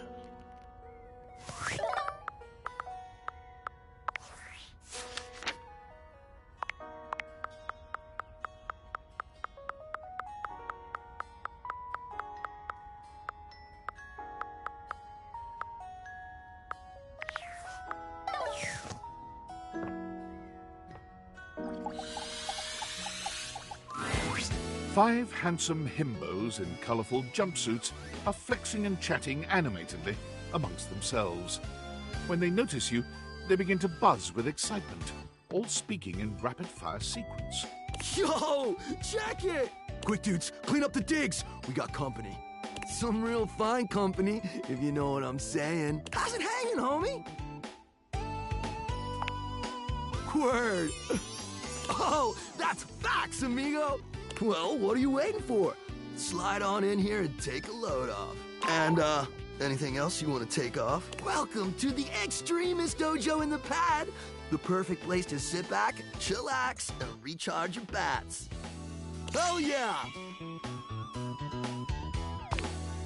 Fire! Right now, you're hanging with the wildest, dopest, Hey, Kitchies. All five of them. around, homie. Hey!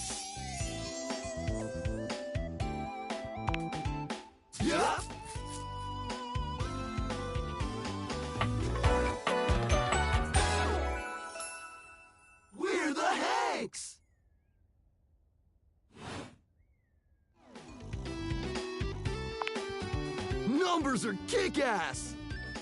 The Hanks all stand in formation, each of them striking a unique pose as they introduce themselves.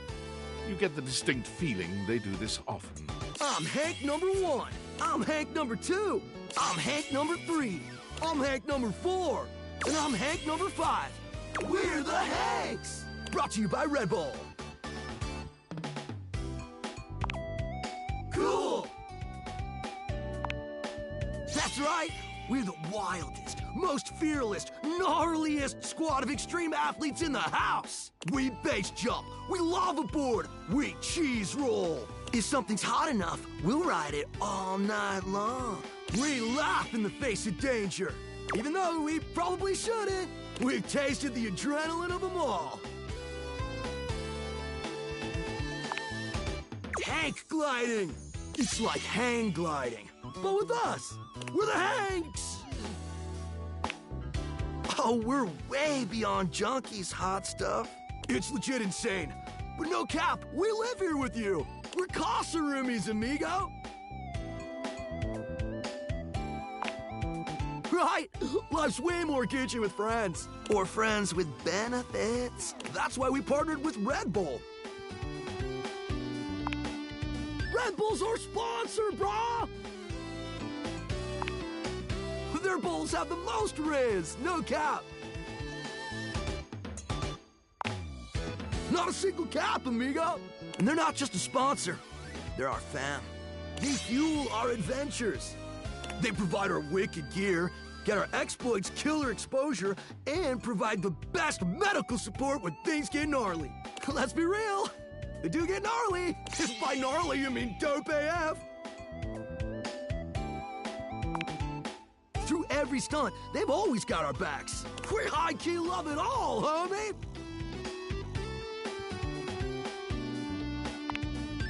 Yep, a broski always prepares. You never know when a ripping thermal or base jump opportunity's gonna come your way. Yeah! It is! Speaking of which, we were just about to head out for a little Hank gliding. What do you think? Wanna come? And high-key slaps, homie. You in? It can be if you want it to be. What do you say? Sweet! You're one adventurous spirit. We love it. Epic. Just remember to stay focused and trust the wind. And hold on to me real tight. Follow our lead, and we'll be shredding thermals in no time. Get ready to soar, house homie! Thanks! Away!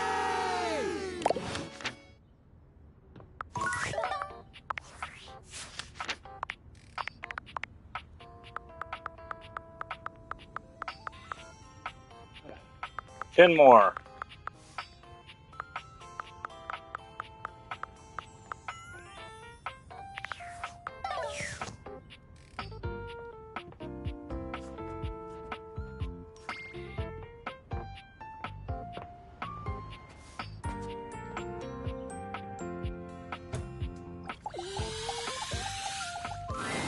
The gladiator who stands before you is at once intimidating and alluring. She glares at you like she means to run you through.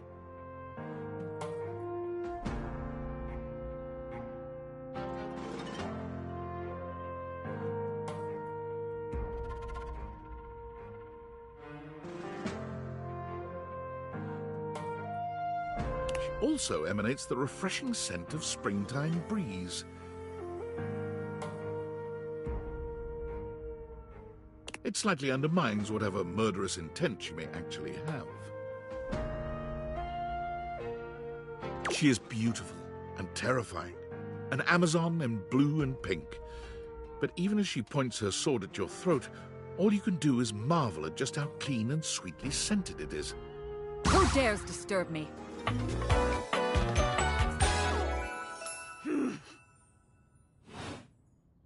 You? Ha! Name yourself! By all the pods in the firmament, I swear, if thou hast disturbed me for any reason less worthy than the red memory of battle, I shall leave you sopped, dirty. I shall leave you as you present. Meet me. You, civilian, you wanted to meet me. I am in the pitch of battle. My pods rampage, sacrificing themselves to be reborn yet again. And you have pulled me here because you wanted to meet me. I confess to you, civilian, I am in a state of indecision. I cannot decide if I hate you, or if I am impressed by your fortitude.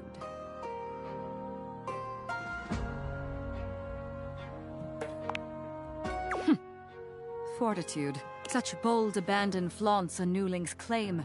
For converse, strange at altar side untold. You are not hated, despite thy impish impertinence. Perhaps there is something about you. But now is not the time. My occupation, my profession calls me back. For passion's sake I fly.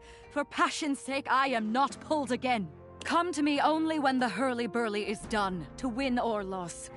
Come before, and even thy puckishness shall not save thee. You won't.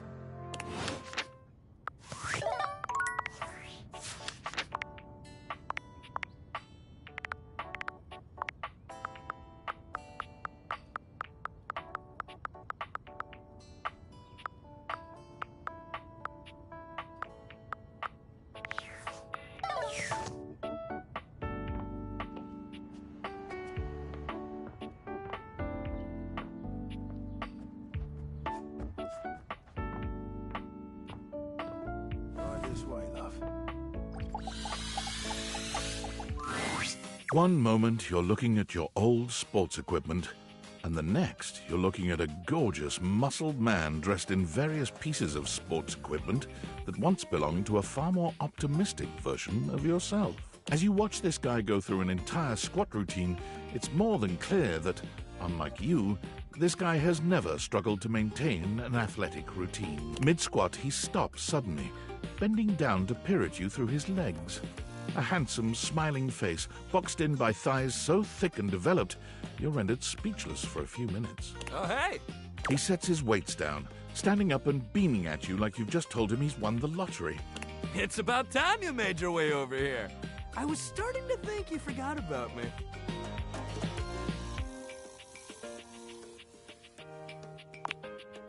Of course you do!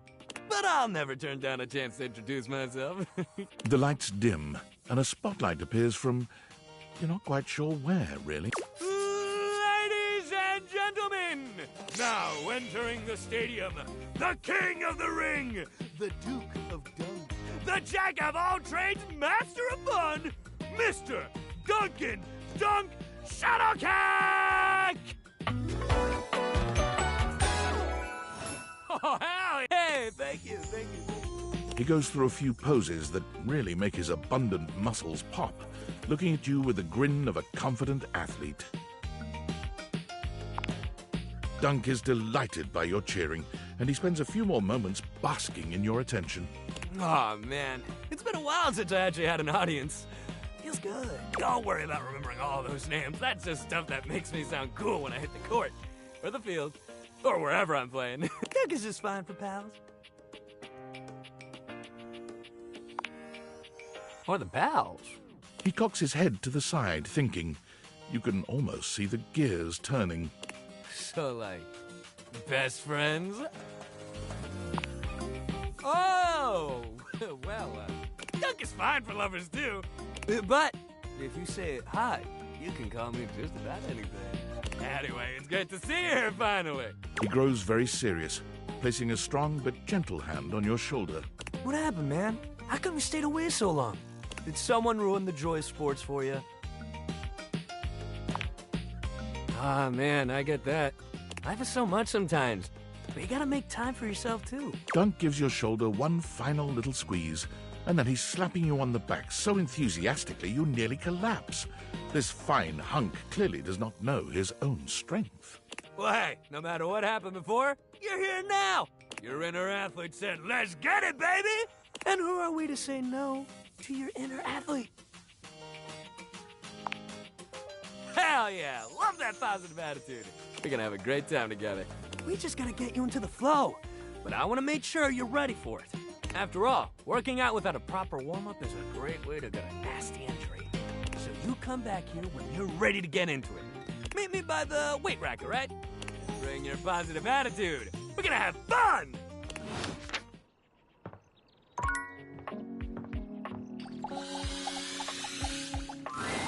You've never been famous a day in your life, but as you try to evaluate the excitable figure blatantly staring at you, you can't help but wonder if perhaps this is how it feels. She looks at you like you've just announced she's won the lottery, her eyes wide and her jaw dropped. Oh my god, this cannot be real. I must be dreaming, right? This is totally a dream. It has to be. Yes, that's it. That's clearly the most logical explanation. Right now, I am comfortably asleep in my bed, zonked out on Ambien, listening to the calming drone of my white noise machine. Because this right here, there is absolutely no way on Earth this could actually be happening, right? Oh my god, it really is you! She turns away from you for a few moments, fanning at her face, but it doesn't help her calm down. I just can't believe it. I mean, you prepare your whole existence for something like this, but then, you know, when it actually happens, no amount of preparation could ever possibly be enough. You know, I know that people throw around the expression shaking, crying, and throwing up, but I think I might actually do it. Oh, I don't know why I even said that. I'm so sorry. It's just that my heart's racing a mile a minute, and there's definitely not enough oxygen getting to my rotors. Which means I'm liable to blurt out just about any random thing that pops into my head. Taxidermy, penicillin, Ontario. You know, see? Just like that. Oh, I'm so embarrassed. Are you kidding? I'm making a total fool of myself. I'm sorry. I really don't mean to be overreacting like this. I just never thought we'd actually get the chance to interface like this. And now that it's happening, I'm totally blowing it, aren't I? Really? You promise? Would you allow me the opportunity to just reset this whole interaction so I have the chance to put my best blade forward? Oh my god, you are the absolute best. Just like I always knew you would be. Okay, here goes. Hi there, I'm Fantina, and if it wasn't painfully obvious from my over-the-top outburst a moment ago, I am your biggest fan.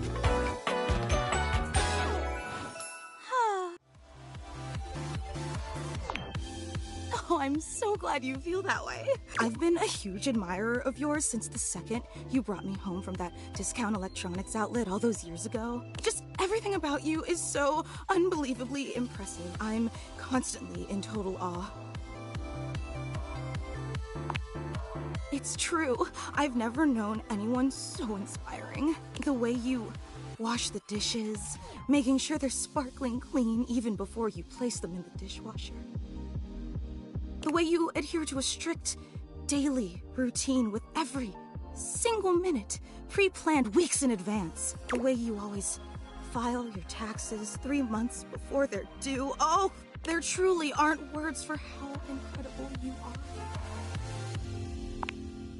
Of course, I just want you to know how absolutely inspiring you are. You know, I really don't want to bother you any more than I already have, and I know your time is extremely valuable, but I was just wondering... No, it's silly. Forget I ever said anything.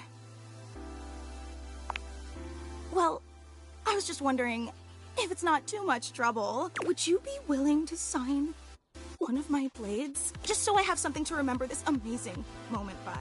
Only if it's not too much trouble, though. I really don't want to inconvenience you. You take the permanent marquee Fantina holds out to you and scroll your signature along one of her blades. Oh boy, wow, that feels really nice.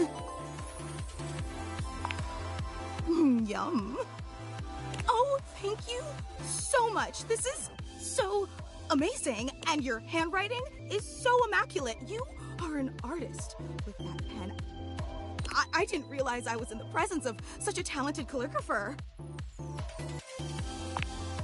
I'm just being honest. Wow, I can't believe I actually got your signature and emblazoned on my own body, no less. Very naughty. I can't wait to show this off to everyone else in the fan club. They are going to be so unbelievably jealous I met you. Wait, you don't know? I thought for sure you knew. Yeah, you have a fan club. We actually have meetups every week. We talk about everything you've been up to at work, what new projects you're developing, discuss your menu for the week. Sometimes there's a raffle. There's a very comprehensive agenda. Actually, we're having our weekly meetup real soon, and I would never want to impose or overstep, so please tell me if this seems inappropriate, but if you're not super busy... Seriously? You mean it? That's so unbelievably amazing of you. Oh, I can't wait to tell everyone. Thank you. Thank you. I can't wait.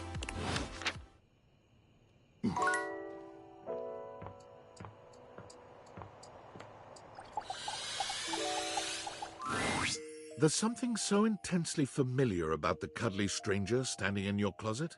The combination of his massive stature and the soft materials he wears produces an almost irresistible urge to hug him. And the aura of safety he emanates certainly doesn't help. Well, well, well. Aren't you a sight for sore eyes? Yeah!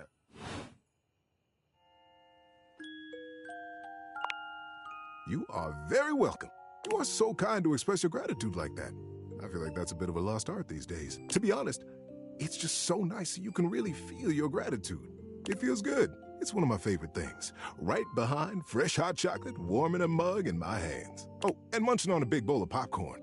Ooh, and going for a beautiful, long, slow meander out in the fresh air and taking deep breaths and listening to the trees. There's a lot to love around us, huh? What are some of your favorite things? Ha! There you go! I must have made hot chocolate 100 different ways in my life, and every time, it's just the best. I think at this point I might be mostly made of hot chocolate. Not that I'm complaining. It makes sense that I would be warm and delicious. Tell me, what brought you around to see me? Not at all. Not for me, anyway. Closets are some of my favorite rooms in a house. Get a good, cozy blanket. You're welcome to share mine. Or we can sit on the bed and talk. I'm comfy. Where should I go? So comfy. I've got a terrific story lined up. It's getting to nighty-night time. I got a story to help you drift off to sleep.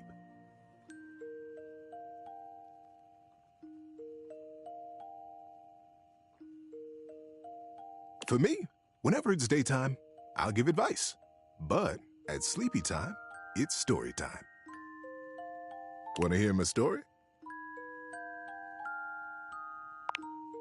Okay, buddy. Get comfy. It's story time. This is the story of the tiny octopus and the underwater Olympics. Her name was Ollie, and she was the tiniest octopus in the pod. This guy should do ASMR. Her family loved her, and she had plenty of friends, but there was always a niggling in her mind that they thought she was just too tiny.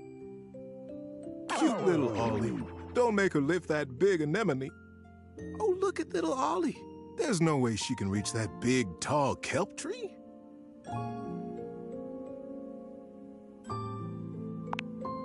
You might just be right. But when the underwater Olympics came to her reef, she knew it was her most important and most joyful way to prove herself. Ollie just knew that if she could enter, and if she could win, they would all see how big and capable she really was. On the first day of the games, Ollie was there. She watched the opening parade with such excitement, she could barely breathe.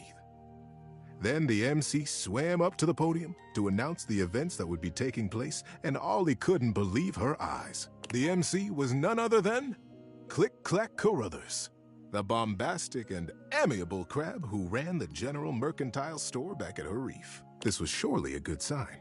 When she heard him announce the perfect event for her, she would know it. And she would talk to Click-Clack, and he would help her. Ollie waited and waited.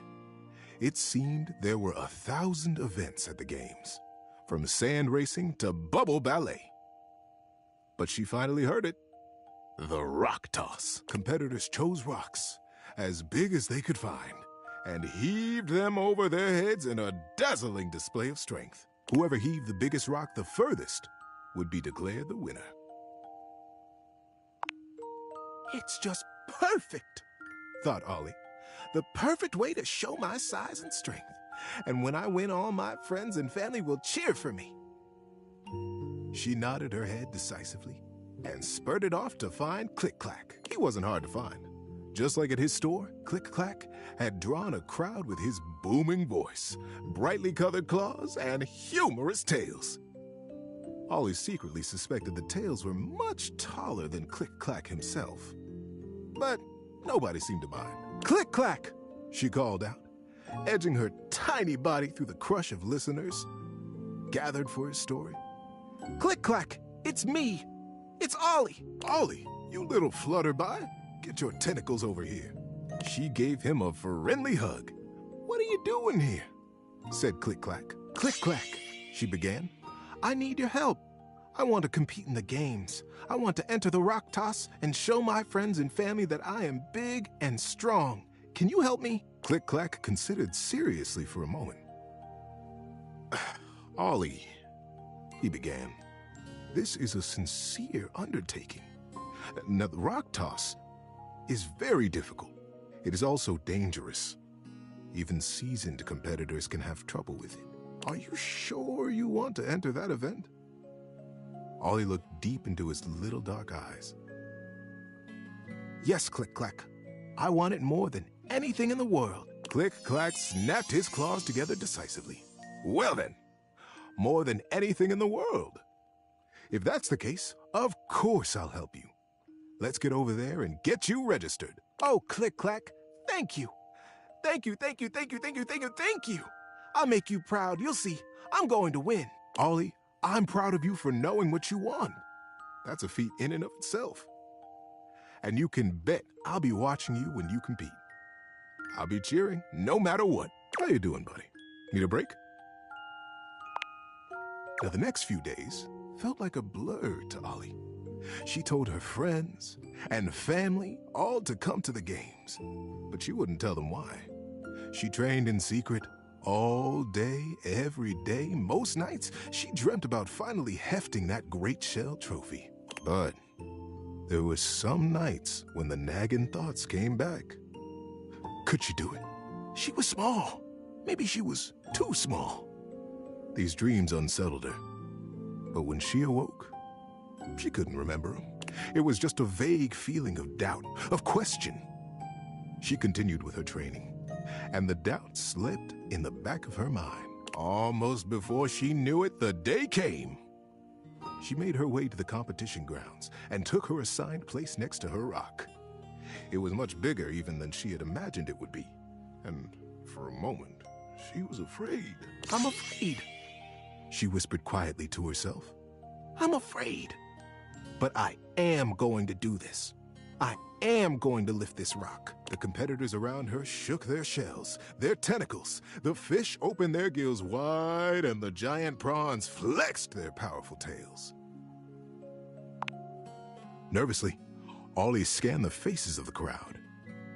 There were her friends, her mother and father, and the joyfully bright shell of Click-Clack.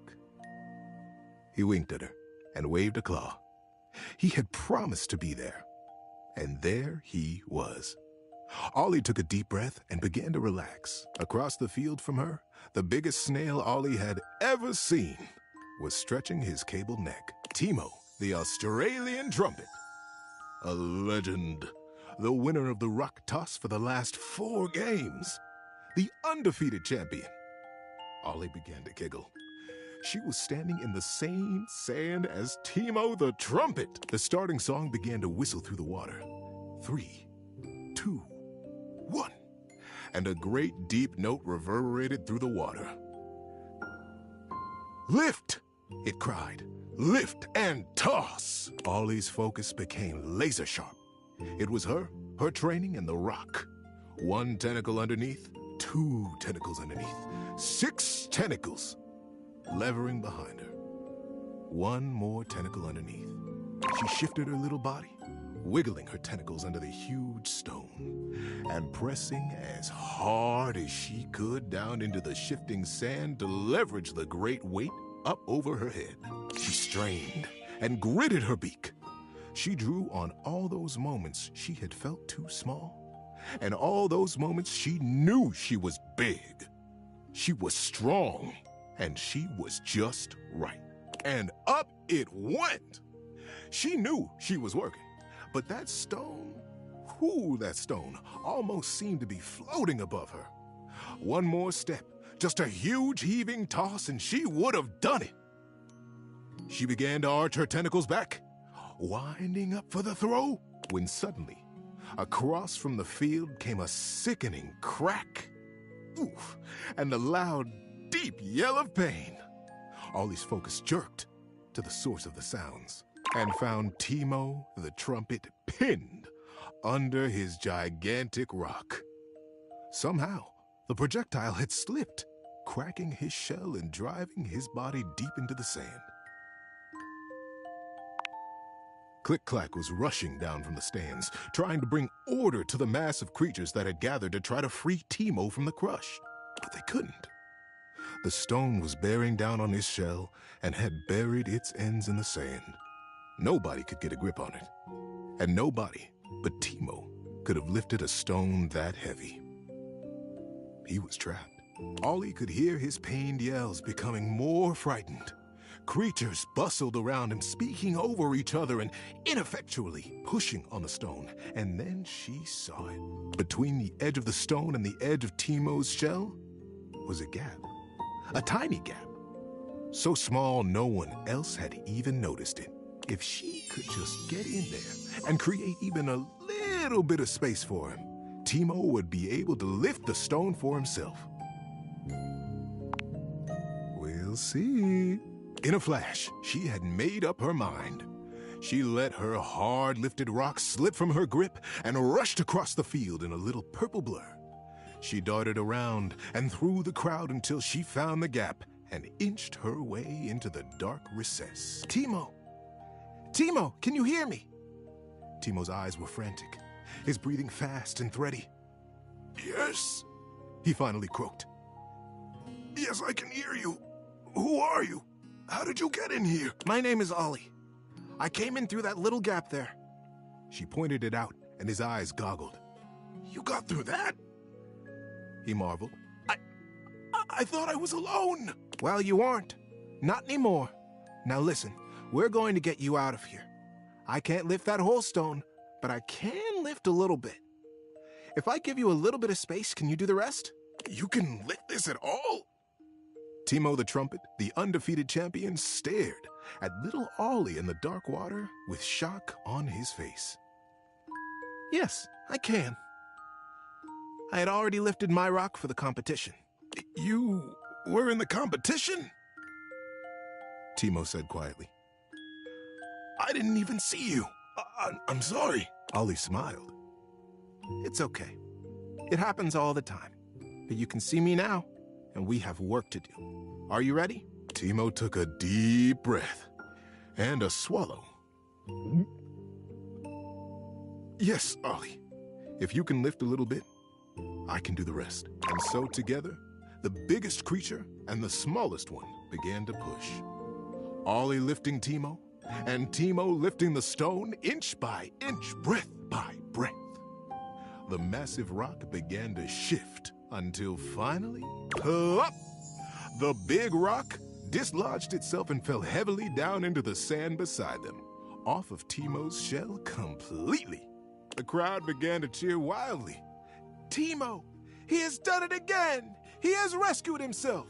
Timo breathed heavily and smiled. Thank you all, thank you! But it wasn't just me this time. From underneath Timo's shadow swam Ollie. The crowd went silent, stared at her, confused. This little Ollie helped me. She saw a solution nobody else had and noticed. And she jumped into action. Ollie saved my life when I couldn't have saved it myself.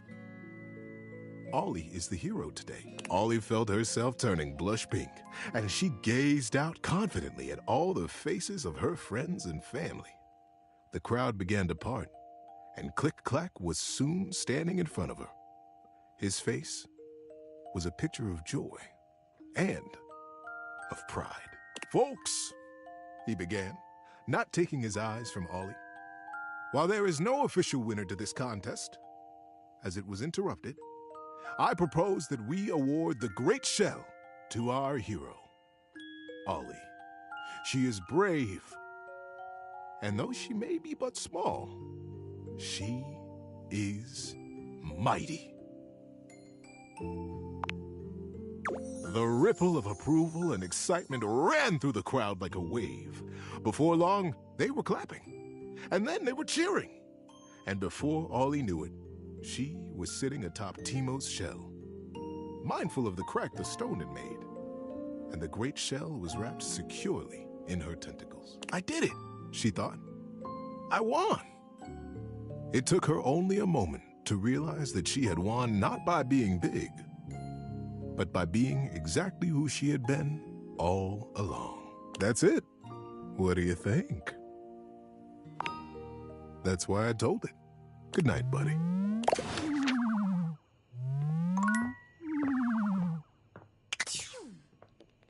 I like his stories.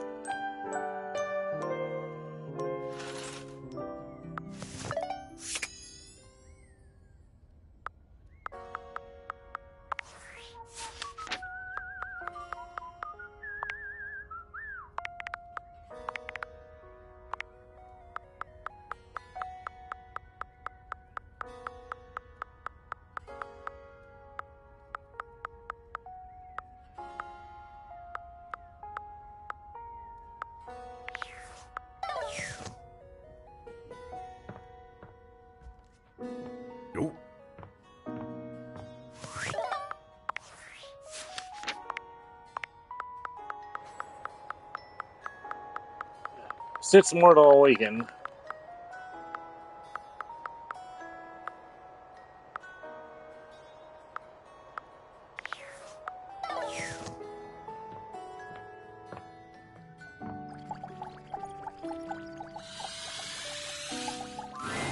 You see before you a glistening, oiled male form, perfect in its chiseled majesty.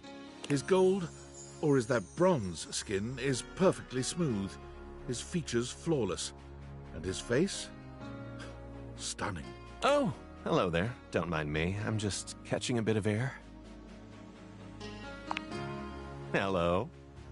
I'm Stepford, trophy of trophies at your service.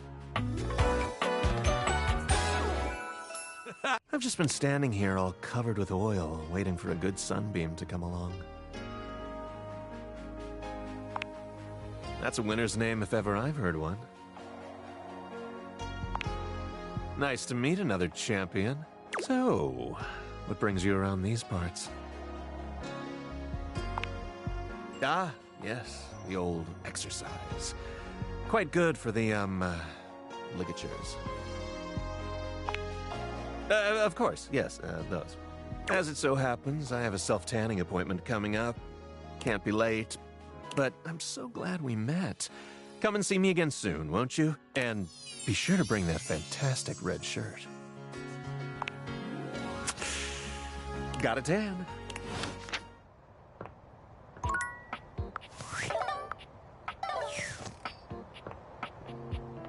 I'll open the way.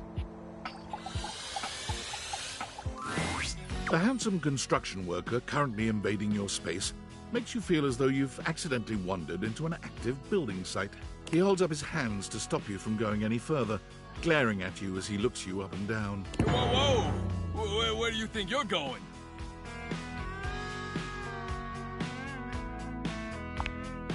Huh? I can't let you in here without the proper PPE. Yeah. Tony puts his fingers to his mouth and whistles. Hey, get him out of here! Your hard hat, your boots, your high-vis vest. Come on, this is a job site. Don't even get me started. Not when Johnny Wannabe next door's got a whole garage to himself. I mean, I'm talking wall-to-wall pegboard, 6 kinds of saws. Oh, and he's got this 12-inch auger. Man, those things go deep.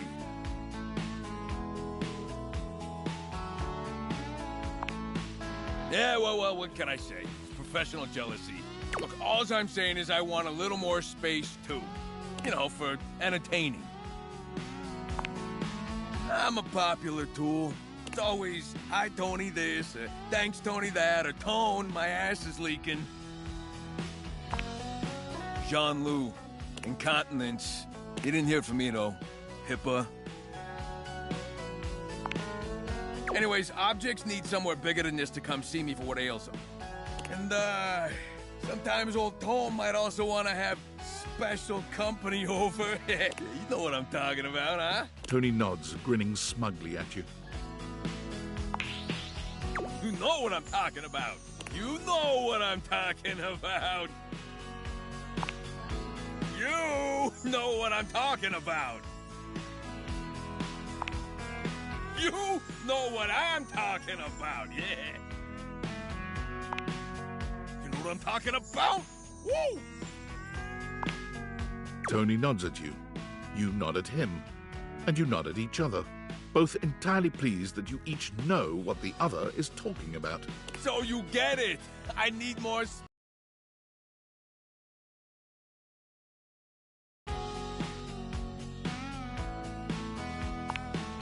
Relax, Tiger. It's Tony time. I got a pitch for you. A drawbridge. Think about it. Your lover pulls up for a date, and the drawbridge lowers to let him in. Pretty freaking impressive, huh? You're damn straight is how I would build it using my tools. No curves in this drawbridge. A flat-looking screwdriver, the pointy star-shaped one, a hammer, and that spearmint gum you've had in here since April.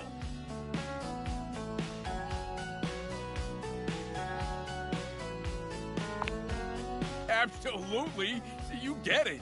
Which leads into my next idea. Indoor slide. We get rid of the stairs, replace them with a slide. Great to travel from upstairs to downstairs.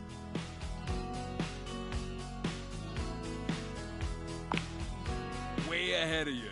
All us construction guys do this. It's an industry standard. You ready? Grippy socks. It can be as steep as you want. Your house, your rules. Now, how do you feel about indoor pools? Because if we rip out the floor in the living room, we can get you an indoor pool. Hey, let me get the permits going, see if I can get my best tools on the job. Hammer's availability's been shot ever since the incident. Tony slides past your question without skipping a beat. Anyway, that's enough about that guy. Let me tell you about my best-selling workshop. It's a workshop about loving. I'm gonna make it real easy for you. You wanna take my workshop, all you gotta do is show up. No paperwork or nothing. Now, I don't mean to hustle you out of here, but I gotta take lunch. Union rules. But you can come back later and see what we can do. You know, help you fix up your romantic affairs. I'll see you around.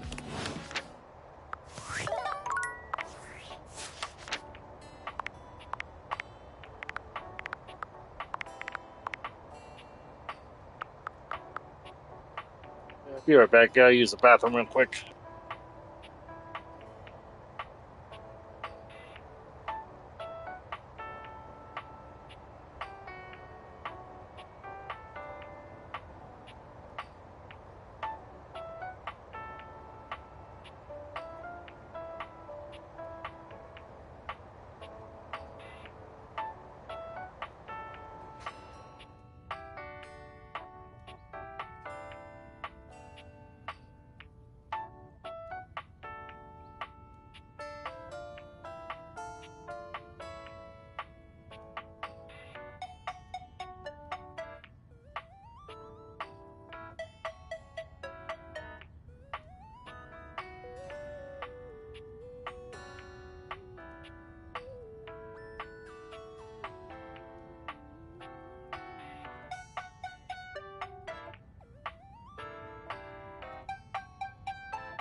Okay, I'm back.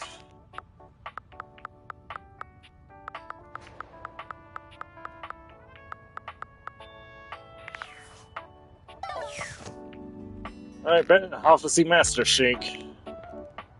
Nope.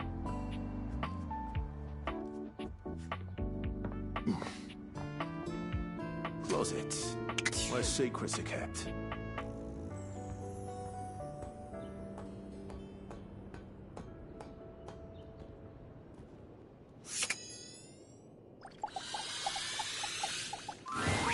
An unholy amalgam of rat and trap stands before you.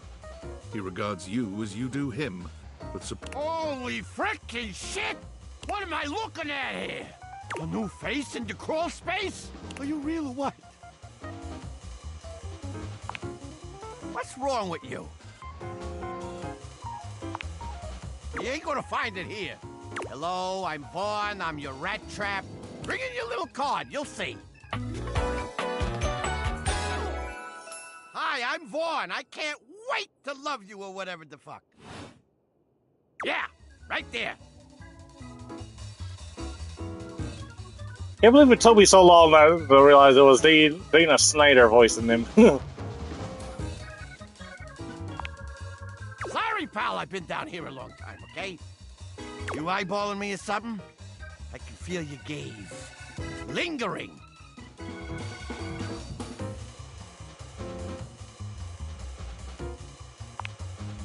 Oh, well, that's all right. I guess it isn't really your fault.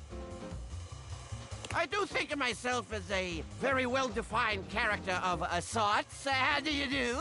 Vaughn stops for a moment, his nose twitching as he sniffs the air. He squints at you, suspicion in his gaze. Hey, buddy, you got cheese on you? Shouldn't you? Shouldn't you? You come into my crawl space and you got no cheese? This frickin' schmuck? Listen up!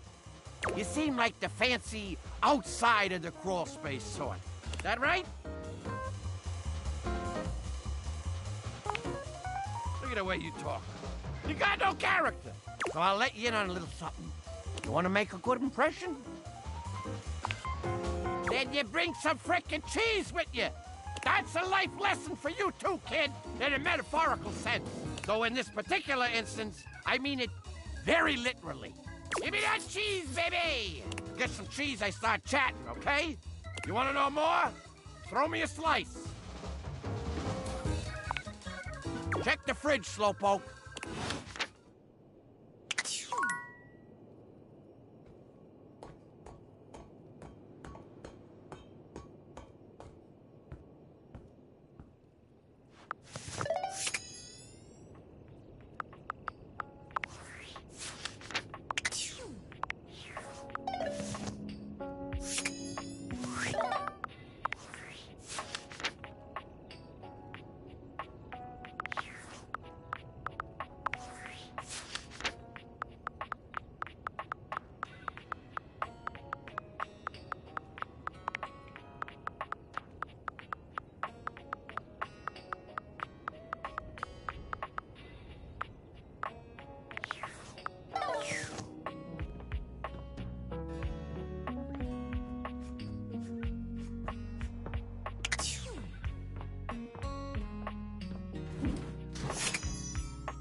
Sophia's gaze is normally fairly stern, but the look she gives you now is downright intimidating. Take care of her, Rex. She is a predictable sort. Sheltered. You would do well to treat her with more of the same. With Sophia gone, you finally have a chance to get a proper look at your money. And to your surprise, it seems that she's evaluating you just the same way. She's beautiful, but she has her own sort of intimidating air. The way Sophia protects her, you'd expect her to be a meek little thing, but she has the air of an accountant preparing to lecture you about your irresponsible spending. Huh. Uh-oh. How much do you need? Yes. Here you are. She hands you a crisp $20 bill, which you pocket without hesitation. It is your money, but hey, Free money. Anything else?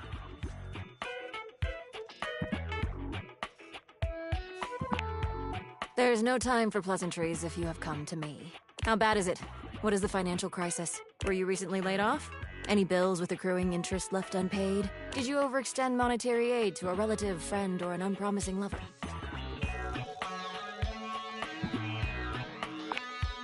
Troubling. Duly noted. Then why are you here? Your name? Interesting. Duly noted. I am Monique. As you already know, I am responsible for saving you when you screw up.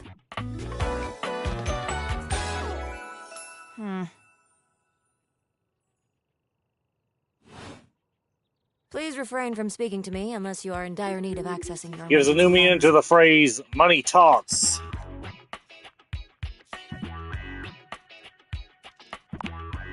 No, I am busy.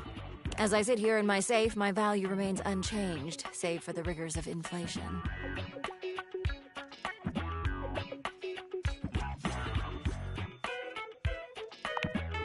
I do. I am money. Money talks. I will talk more now. I am now stating that any advice and counsel from me is of my own opinion and not of a professional's. Now, to proceed with your question. Depending on your lifestyle and goals, adjust your personal spending to a minimum. Let's say about 10% or less of your paycheck. Then after paying the necessities like rent and utilities, see what remains and save accordingly. Also, get fewer home deliveries. The extra fees add up to a substantial amount. You can find more in this simple budget spreadsheet I've put together. I must go now. Goodbye.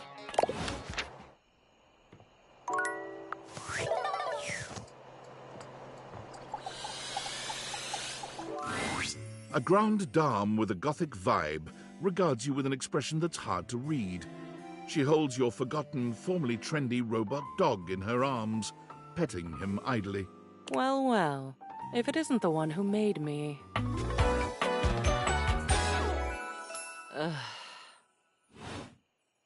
I don't know. I suppose I'm a bit disappointed. For someone who's amassed such a varied and confusing collection of bits, you just look so normal. I was hoping for a real Frankenbrine to go with all this preservation.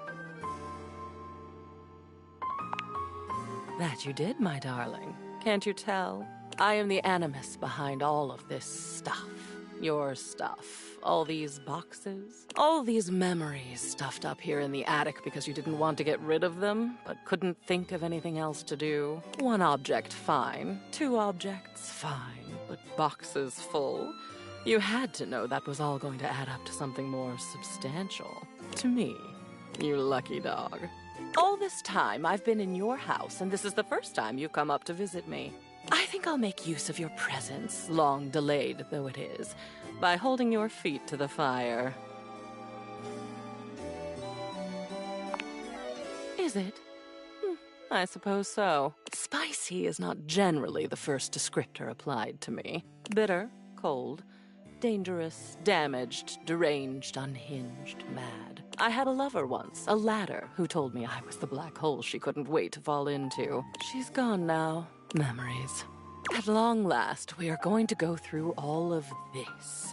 Every single piece. We're going to see, sort, and dispose of each object stuffed in the corners up here, and finally, order will reign. I love chaos as much as the next memory, but enough is enough. I'm starting to look like Jerry.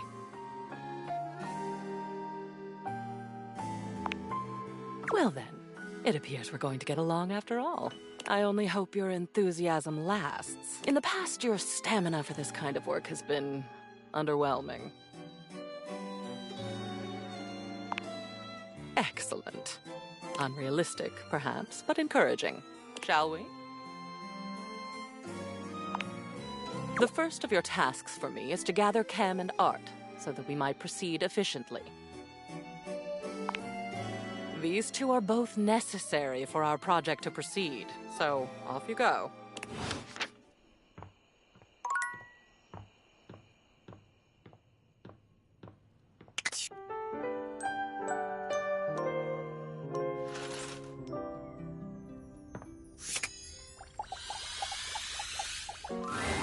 It takes you just a moment to properly evaluate the figure standing before you. Her hair and clothing are such a jumble of various holiday decorations, it throws you. What time of year is it again? Have you truly been locked in your house for so long that time has lost all meaning? She is adorable, though, and her energetic greeting shocks you right out of your quiet contemplation. Hey, boss! You've caught me at a bad time. Heading to work. Well, the other work. Or is it the other work? What day is it, anyway? Oh, what's up? What do you need? And I to you. So many things and so little time. Makes you want to cry. That was bad. I'm Holly, by the way. Hi! Oh, and who are you? Did you already say? Sorry. And a little rish-rash rush for the dish-dash-dash. Rat race, all that. Oh, I've heard about you. That is such a funny name. Just some tidbits. Anywho, I'm so sorry, but I'm already running late. Love to chat more, though. I'm working a double den opening and closing tomorrow, but swing by first thing in the morning. That's when I'm usually able to sleep. That work? Great. Okay, bye!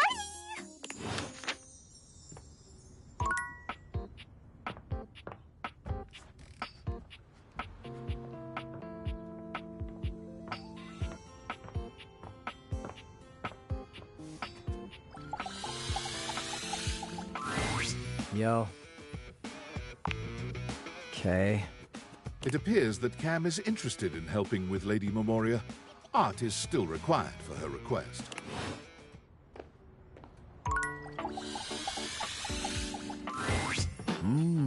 Time for a snack. Looking for some cheese is the kind of talk for someone on a quest. This ain't a snack, huh? Wow. Haven't heard that name in a long time. Well, I got a block of cheddar with your name on it. Or, well, his name. Anyway, hope it does the trick. Freddy hands you a small block of cheese. No problem. See you later, cool kid.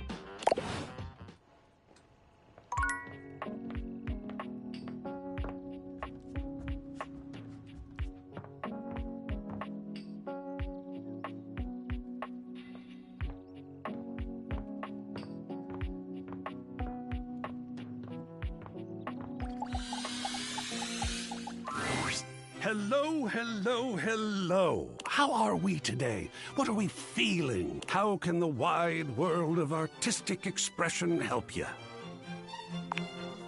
Ah, dear Memoria. Isn't she gothic? I am such a fan. Let's go. And with that, your quest for Lady Memoria is complete.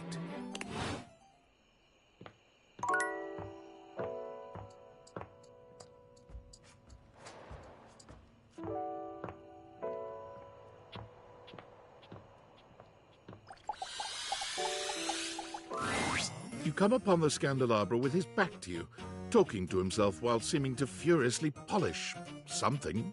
1 part calcium, 2 parts carbonate, polish until glistening. Yes, smoother. I'll take out those solid smears. Effulge! He sets the cloth down on the table, delicately wiping his brow before finally turning. Damnation! Do you even knock, human? Oh, how dare you! The polishing of my nop is a sacred art. Only the most panegyrical of acolytes are allowed to know of my backstairs ministrations. And you are not that. I know not what you are. My inquests have turned up fallow. Well, you've come to see me, eh? Must be for my brilliant shine, which is what I was doing. I am made of the purest silver. Born in a small chandler's hut in the Swiss village of Saint-Martin, I have traveled transatlantically to this abode, where I preside over the rest of the objet. I require a great deal of polishing and care, which you do not do. So I'm forced to self-lubricate. I am Argentum. All my atoms are singular, rigid, upright, of good stock. One of the ancient metals, friend of humans since time immemorial.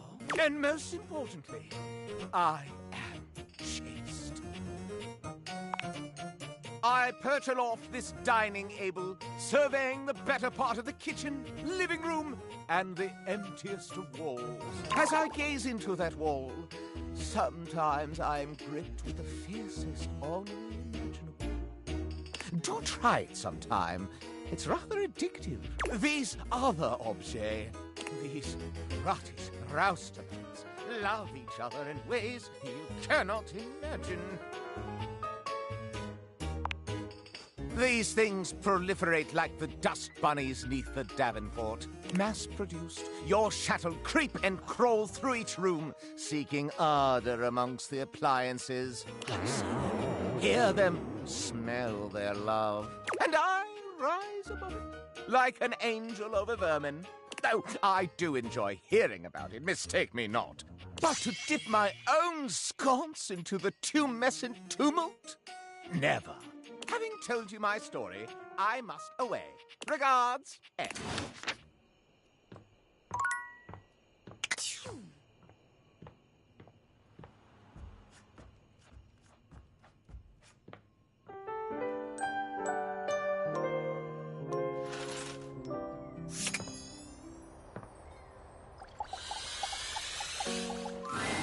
Well, of all the unexpected things. You really listened to me. You really listened to one of my stories all the way through. Even though we're all grown up now, I've collected them all over so many years and kept them shiny and safe. Waiting for someone. Well, waiting for you, really, to come back and listen. And you did. I can't tell you how touched I am. But the unexpected part is how I feel. I've always loved you, you know? Even when we were little. We were so young. And I always wanted to protect you. But then with all the time we had apart, how much you've changed and turned into such a remarkable and generous person, I find that I love you. How would you feel about making some of our own stories together? I'll bet we could find some new things to advise each other about too.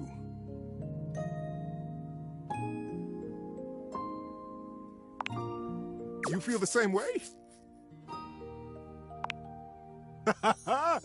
Buckle up, buddy. There are so many stories I get to tell you now.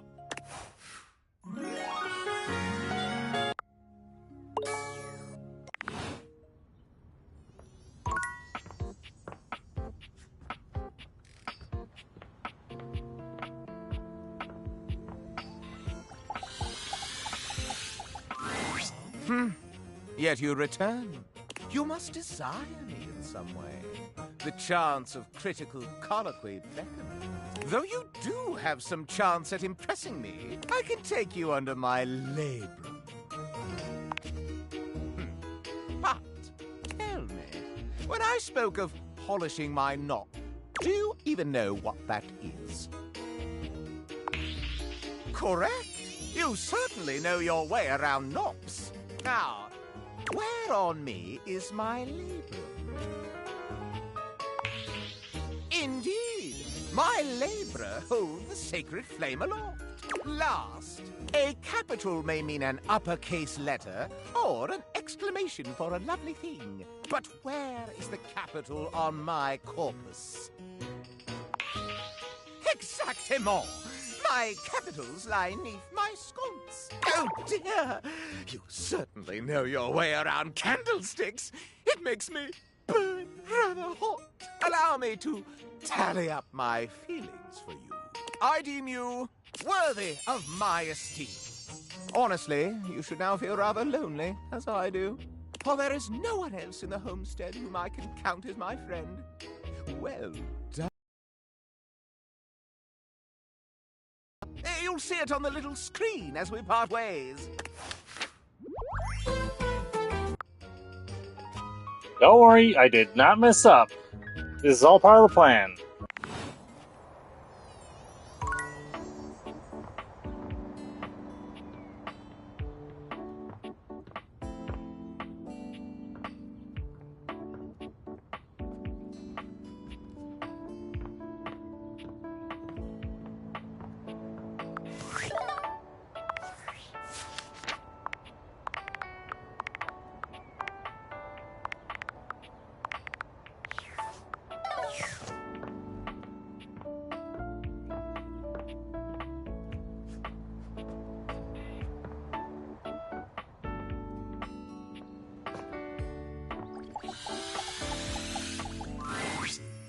Gentlemen, and here you are. Excellent. How are you, Cam? Oh, you know me, Memoria. Yes, I do. Perhaps better if we answer that question in private, dear. And Art? I'm amazing. I saw a bit of green in the sky this morning. I can't even tell you. I almost fell over. I almost literally fell over. Fabulous day thus far. Wonderful. I saw that green too. Reminded me of a chemical spill. You both know what we're about here? The long-awaited cleanup has at last begun. Oh, sweet. Looks like I'll be scoring big today then. Not so fast, Cammy. I'm sure there are some treasures buried up here that would be better suited to my unique talents. There will be more than enough for both of you, I'm sure. There are years' worth to go through, after all. As long as it doesn't all end up on my plate again when the process is through, I couldn't care less. I'll keep it simple. I'll pull something, and you, my human darling, will decide whether it goes to Cam or to Art. And we're grateful for the chance to discover a lost masterpiece. Or a fossilized shoelace. That would be badass. Yes, we're all excited and happy and goody-goody whatever. We're starting now. Try to focus. And boys, just sit over there unless we need you. Your zany antics are a distraction I can ill afford. Yes, ma'am. This poster. Bruno Jar's The Moonshine Jug Tour. I remember when you brought this back. I was disturbed. You were so happy. I believe it was this concert where you got that stick-on tattoo in the bathroom. What was it? A rose? Barbed wire? Dripping blood, one hopes. So, what shall we do with it? Excellent. Pop art with a story. I know just where to put it. Memoria is easy to get in love with as long as you don't keep everything in the attic. Wonderful. Next, another Bruno Jar's piece.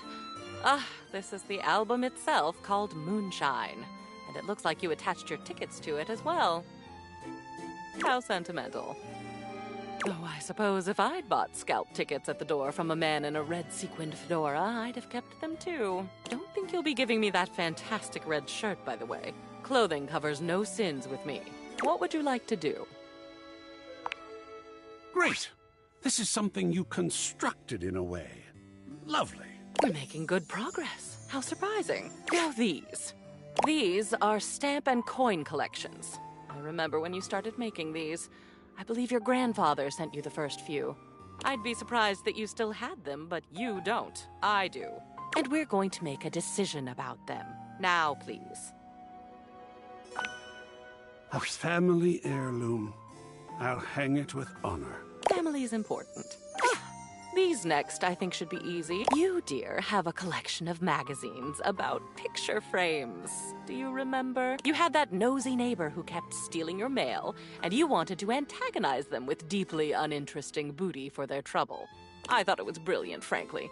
But the neighbor moved, and the magazines are a bit dusty now, so maybe they've served their last purpose? The art is the frame. Not even the frame. It's the article about the frame that usually goes around the art. Meta. I love it. Moving on. Yes, motivational art. You got this from that gym you were going to for a while.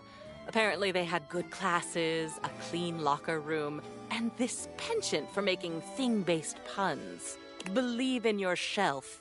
Take a bite out of life. Rack your plates. I suppose they thought it was funny. Toss, keep, burn into ashes. You've got it. I know just the wall for it. Excellent. Last one for now. One of Hirohime's posters for some sort of anime. I can't say I understand why this seems to be all the rage nowadays. I always thought it was a phase with you. What will you do with it? Oh, goodness, look at that. What an addition that will be to the collection, I think. Yes, won't it? That will be all for today. You have a lot more art up on your walls now. I do love some full-fledged self-expression. Well done. I'm feeling better already. See you next time.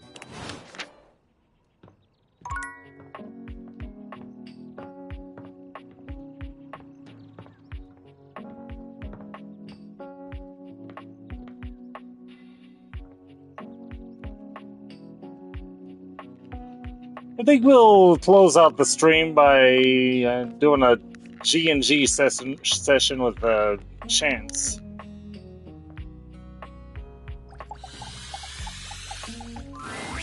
My strong warrior, you have returned to me. I'm so glad you're here. I knew you wouldn't let me down. I rolled a crit on my insight check of you. And it looks like our mutual friend Jerry is joining us today. Hello, I'm excited to play with you. I hear there's loot in this game. I've rolled Jerry as the his character would have. A lot of it is things to help you on your adventure.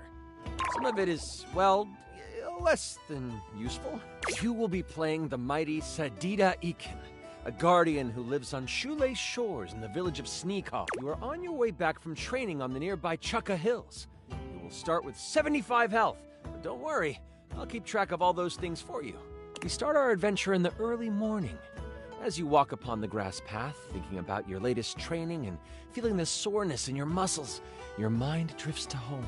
In particular, your mind drifts to that of your family. Tomorrow is your partner's birthday. You haven't decided what to do yet, but you know it has to be special. Maybe a cake or a seafood dinner. The smell of the salty air from the shore is refreshing, and you look out on the horizon. That's when something catches your eye. Something I went with him because these sessions are rather long. It is. It's smoke, black and billowing. You take off, ignoring the fatigue in your legs. You are determined to get to Sneakars as fast as possible. As you reach the top of the hill overlooking your seaside village, you see Sneakars is smoldering. You see the village priests helping tend to people around the town. Oh, praise to the goddess, you are back! They come to you, worry etched on their face. They take your hand. You have questions, but we shouldn't speak out here. We don't know who is around. Come, follow me! As you follow the priest to a makeshift shelter, you see the level of destruction. Your fellow villagers are hurt, and you start to make a mental tally of who you see. A few people cry as they realize their loved ones. Never really done any like D&D or stuff like that, unless you count that one scene in Life is Strange before the storm, and I guess this game as well. Once inside the shelter, you realize your partner.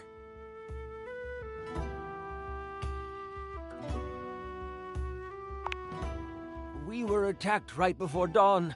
A few people were killed, but we were caught unaware, and I think they were looking for you. Oh, I didn't know I was traveling with a wanted person. Your house got the worst of it. They took your partner, spirited them away, and left only this amongst the rubble. The priest hands you a piece of fabric with what looks like a mountain lion pouncing burned into it. It's the Amup Bandits. The Amup Bandits are a rival band of scallywags who were once in constant battle with the village of Sneakars. Peace was hard fought, with you being the fiercest warrior and a large reason they surrendered.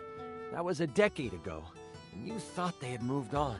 But it seems they never forgot about you. What will you do? How should we respond? You are the only one able to go after them. And I can help. Surely my sundries will come in handy. The priest sees the dedication in your eyes and offers to help you prepare for the journey. They also bless you with what healing energy they have left. You gain 15 health. You decide to head off when night falls. During the day, you help your fellow villagers as you continue to think about your partner in the Amup. What is going through your mind? You reach out into the universe, trying to feel for them. You can feel the love connection you two have still holding strong. They are still alive. The moment the stars begin to appear, you take your leave. You have a brief moment with the members of Sneakars. All of those who are healthy enough to stand and walk form a circle around you. They all whisper hopes of good fortune and a battle well fought for you. They also take the moment to state anything they might want to say before you pass. This is a Sneakar ceremony to ensure that there is nothing holding their warriors back from the future, regardless of how the battle ahead may end. You bask in the moonlight and accept their desire for you to defeat those who attacked them. Setting off down the path that many say the Amup bandits used, you walk with your head high. Your village is what you fight for. Moving alongside the path, you travel for about half an hour before you see movement. You find some shrubs off the path and hide between them. As you sit, surrounded by leaves, you see what you know to be members of the Amup step into the moonlight. Cat-like humanoids, all clad in leather armor. On their side, you see the traditional swords that you became familiar with during the battles a decade ago. You think there are only 2 of them, but wait. A third actually walks right past you, missing you in the bushes. There's no doubt they'll come. You just have to wait. Ooh. Don't let them fool you. The Amup are ruthless murderers. But you are lucky. These aren't the most vicious of their fighters. This is a band of scouts. You hear one of them say, "Well, let's do one more pass of the area, and then we can dip into the Nip." Ooh. The Nip was credited with their defeat in previous battles. The fact that this scouting party seems to have some on them proves how much they underestimate you. This Nip stuff sounds like it could give us an upper hand. What do you want to do? You bide your time as they make their rounds, and then gather together to partake in the Nip. It doesn't take long for it to take hold of them. One stares at the moon while the other 2 become preoccupied with a red ball of yarn. You wait for one of them to isolate themselves. The moon-obsessed one stumbles closer to you.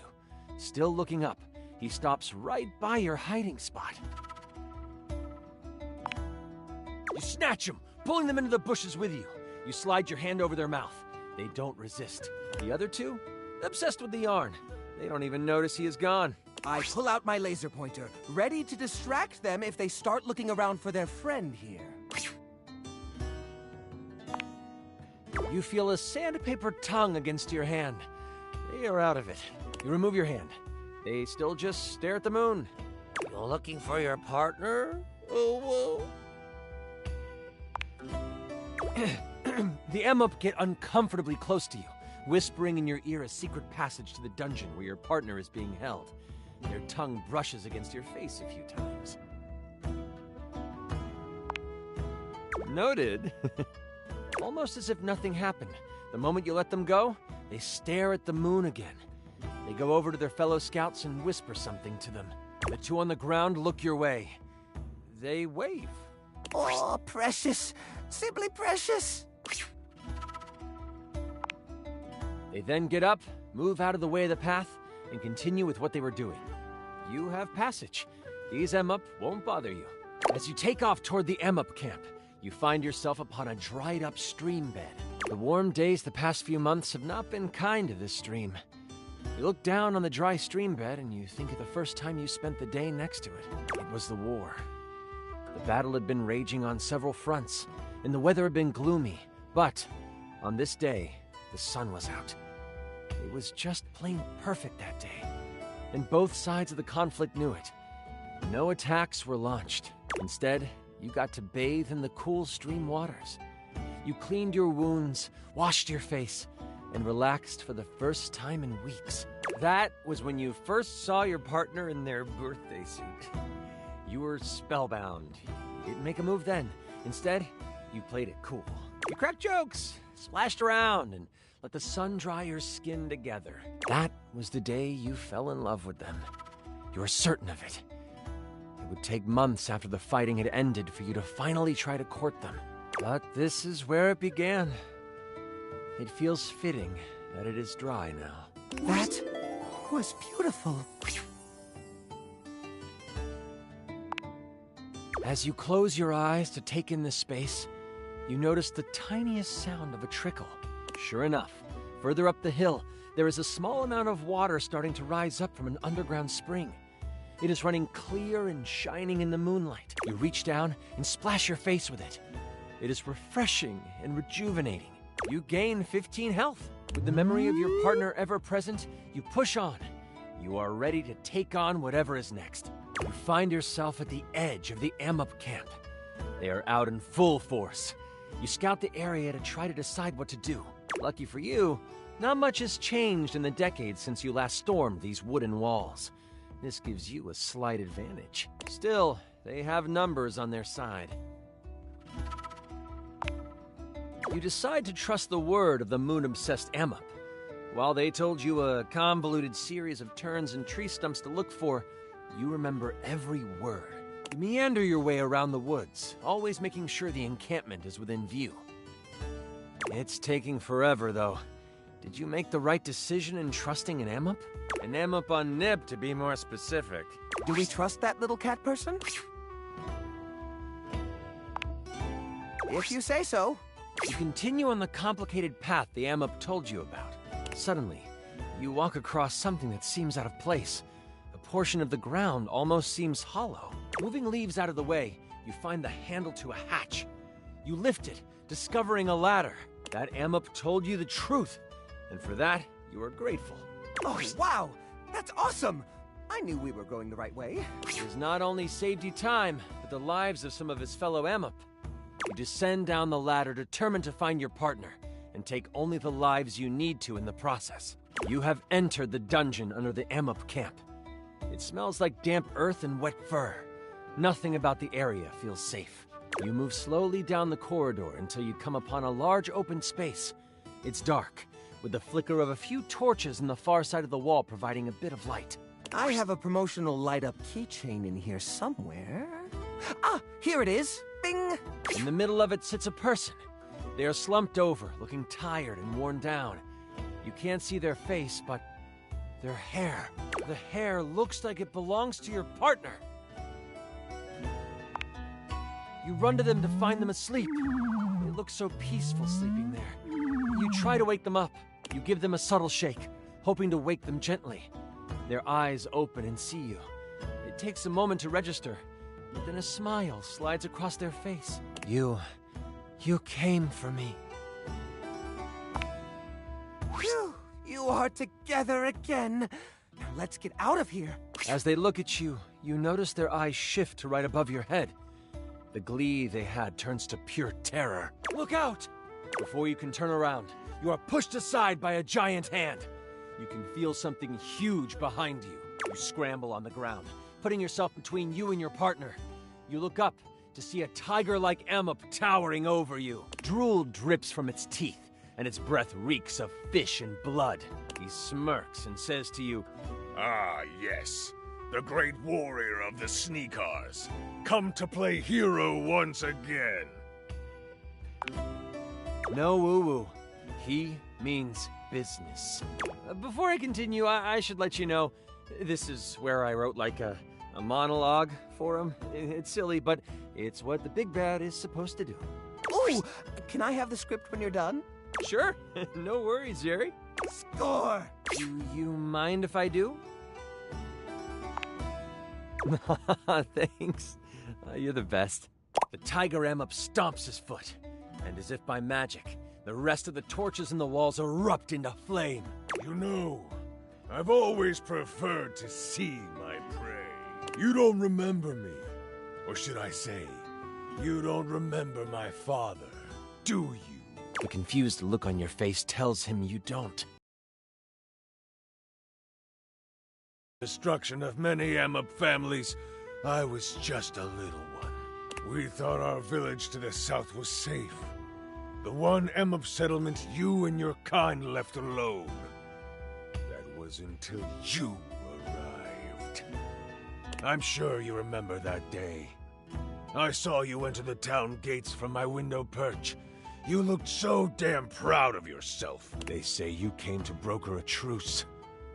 But you didn't. You presented an ultimatum. Surrender, or you destroy our town. My father, he didn't like that. He told you so, to your face. My father stood up to you, and I watched proudly. And instead of listening to reason, you know what you did? Do you remember what you did?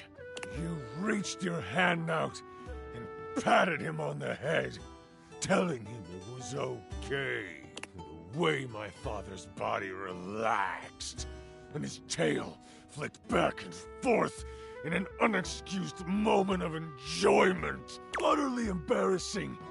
You embarrassed him! You embarrassed us! The whole town saw what happened. And my father was ridiculed until the day he died. Well, until the day he does die. He's still alive. But still, the ridicule keeps on coming. And I vowed on that day that I would get revenge for what you did to my father. And, oh, your blood will be sweeter than cream. I shall destroy you and embarrass you in front of the one that you love. Warrior of the Sneakers, prepare to be vanquished. You knew where this was leading, so you had your axe at the ready. What do you want to do? The Amub can wait. None of this will matter if your partner dies in the attack. You get them out of the way. I'll distract them with my laser pointer. You scoop them up and run to the far side of the room. The booming of the Tiger Amub's feet trail behind you. You place them against the far wall, telling them to stay put. Oh, my love. Kick his ass for me. Your partner quickly reaches into their shirt, producing an herb. They put it in your mouth. Chew! This will help. Ooh, minty. And it grants you 20 health. You run off toward the giant beast. What do? You spring forward in the air, flying toward him. Your blade shines in the torchlight. Only this was expected, and the Tiger Amub spins around and hits you with his massive tail. You go tumbling to the ground, sliding until you hit the wall. You take 15 damage. I have one more charge on my eraser, so I negate that damage again. That homebrew item might not be balanced well. I'll look into that later. You use the eraser, and it turns from a healthy pink to a used and old gray. It was worth the sacrifice. He's good, but you know you are better. Do you want to use your axe again, or switch up the tactic? You throw down your axe and are ready to scrap. You fly toward the Tiger Amub, fists readied. You hit him with a billow of barrages, smacking him left and right. With each hit, you can feel him starting to weaken.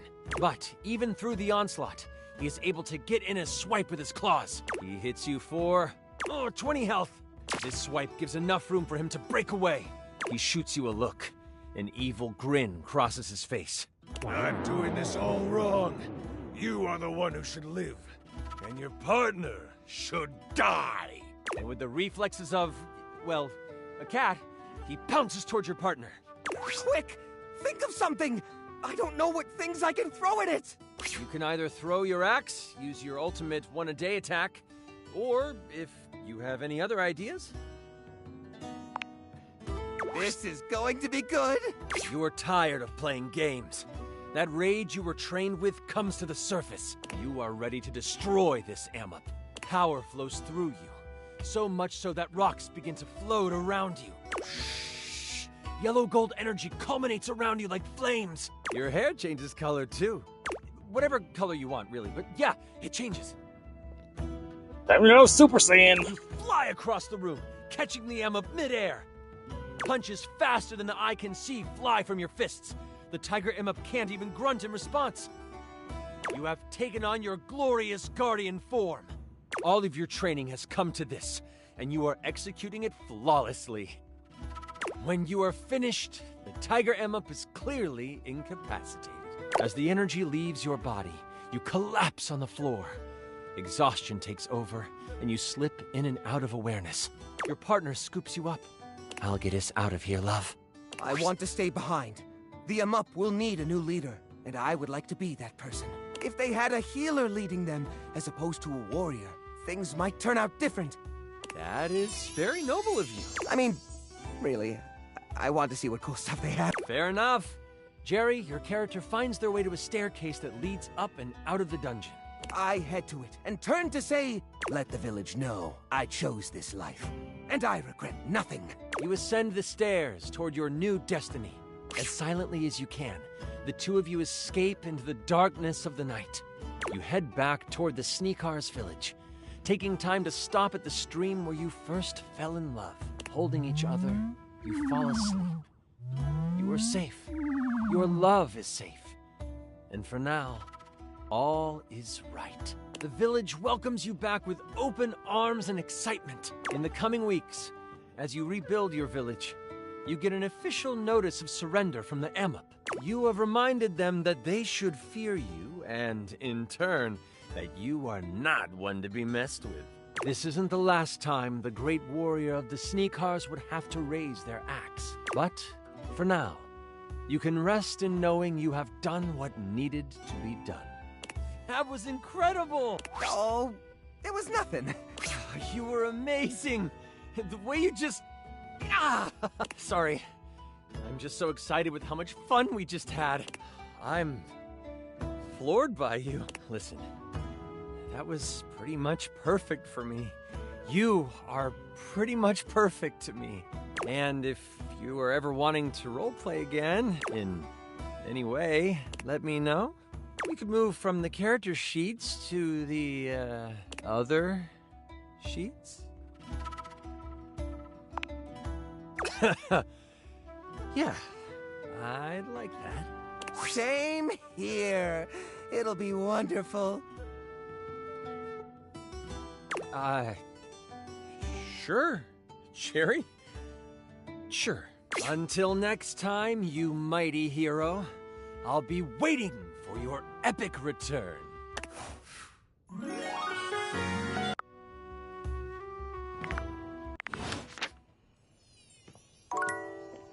Yeah, we'll finish out the day, then call it a stream. You have returned. Yes. I am uninterested in moving from this place. No mortal can resist the pull of a goddess, particularly in this form. The glitter and sparkle of my current form has lured many of your kind. I am. But it is good that you recognize what is in front of you. I have spent many years in this universe being ignored or worse by the mortals that inhabit me. Humankind has grown more and more disrespectful over the years. I do not need your worship, but there is a satisfaction in it. The same satisfaction I imagine you derive from performing your menial human tasks, or making friends with your, fellows. Have I misjudged you? A rare mistake on my part. I have given you too much credit. If you have come to worship, you may do so now. Otherwise, state your purpose. Indeed it is. You will submit your praises, or leave. Proceed. Of course you have not. Such a being does not exist. But I see that you are trying to worship me in your own way. Now that that is settled, was there something else you required? Have at it. I should note, you have been entertaining me sufficiently, human. One of the forms that pleases humans most are the ones that glitter alluringly. Feel free to gaze upon my beauty a bit longer in the form of this citrine geode. You humans enjoy creating your own citrine color by heating amethyst to obtain this golden hue. But this, I assure you, has been formed through the steady heat of my molten form over millions of years. You look upon Rongo Myfenwa in silence, admiring the beauty of her form. That is enough admiring. You may go now.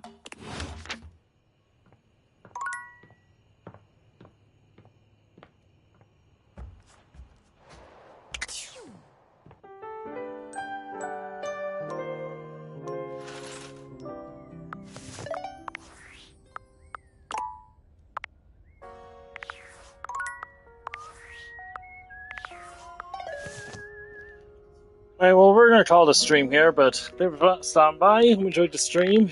If you did, like, share, comment, and subscribe. We'll visit in some other time, but let's see, what time is it? If you want to join me in a little over 3 hours, we'll be continuing Eliza P. So look forward to that. So, anyway. Till then, I suppose, Mistydolphin signing for now. Thank you, good night.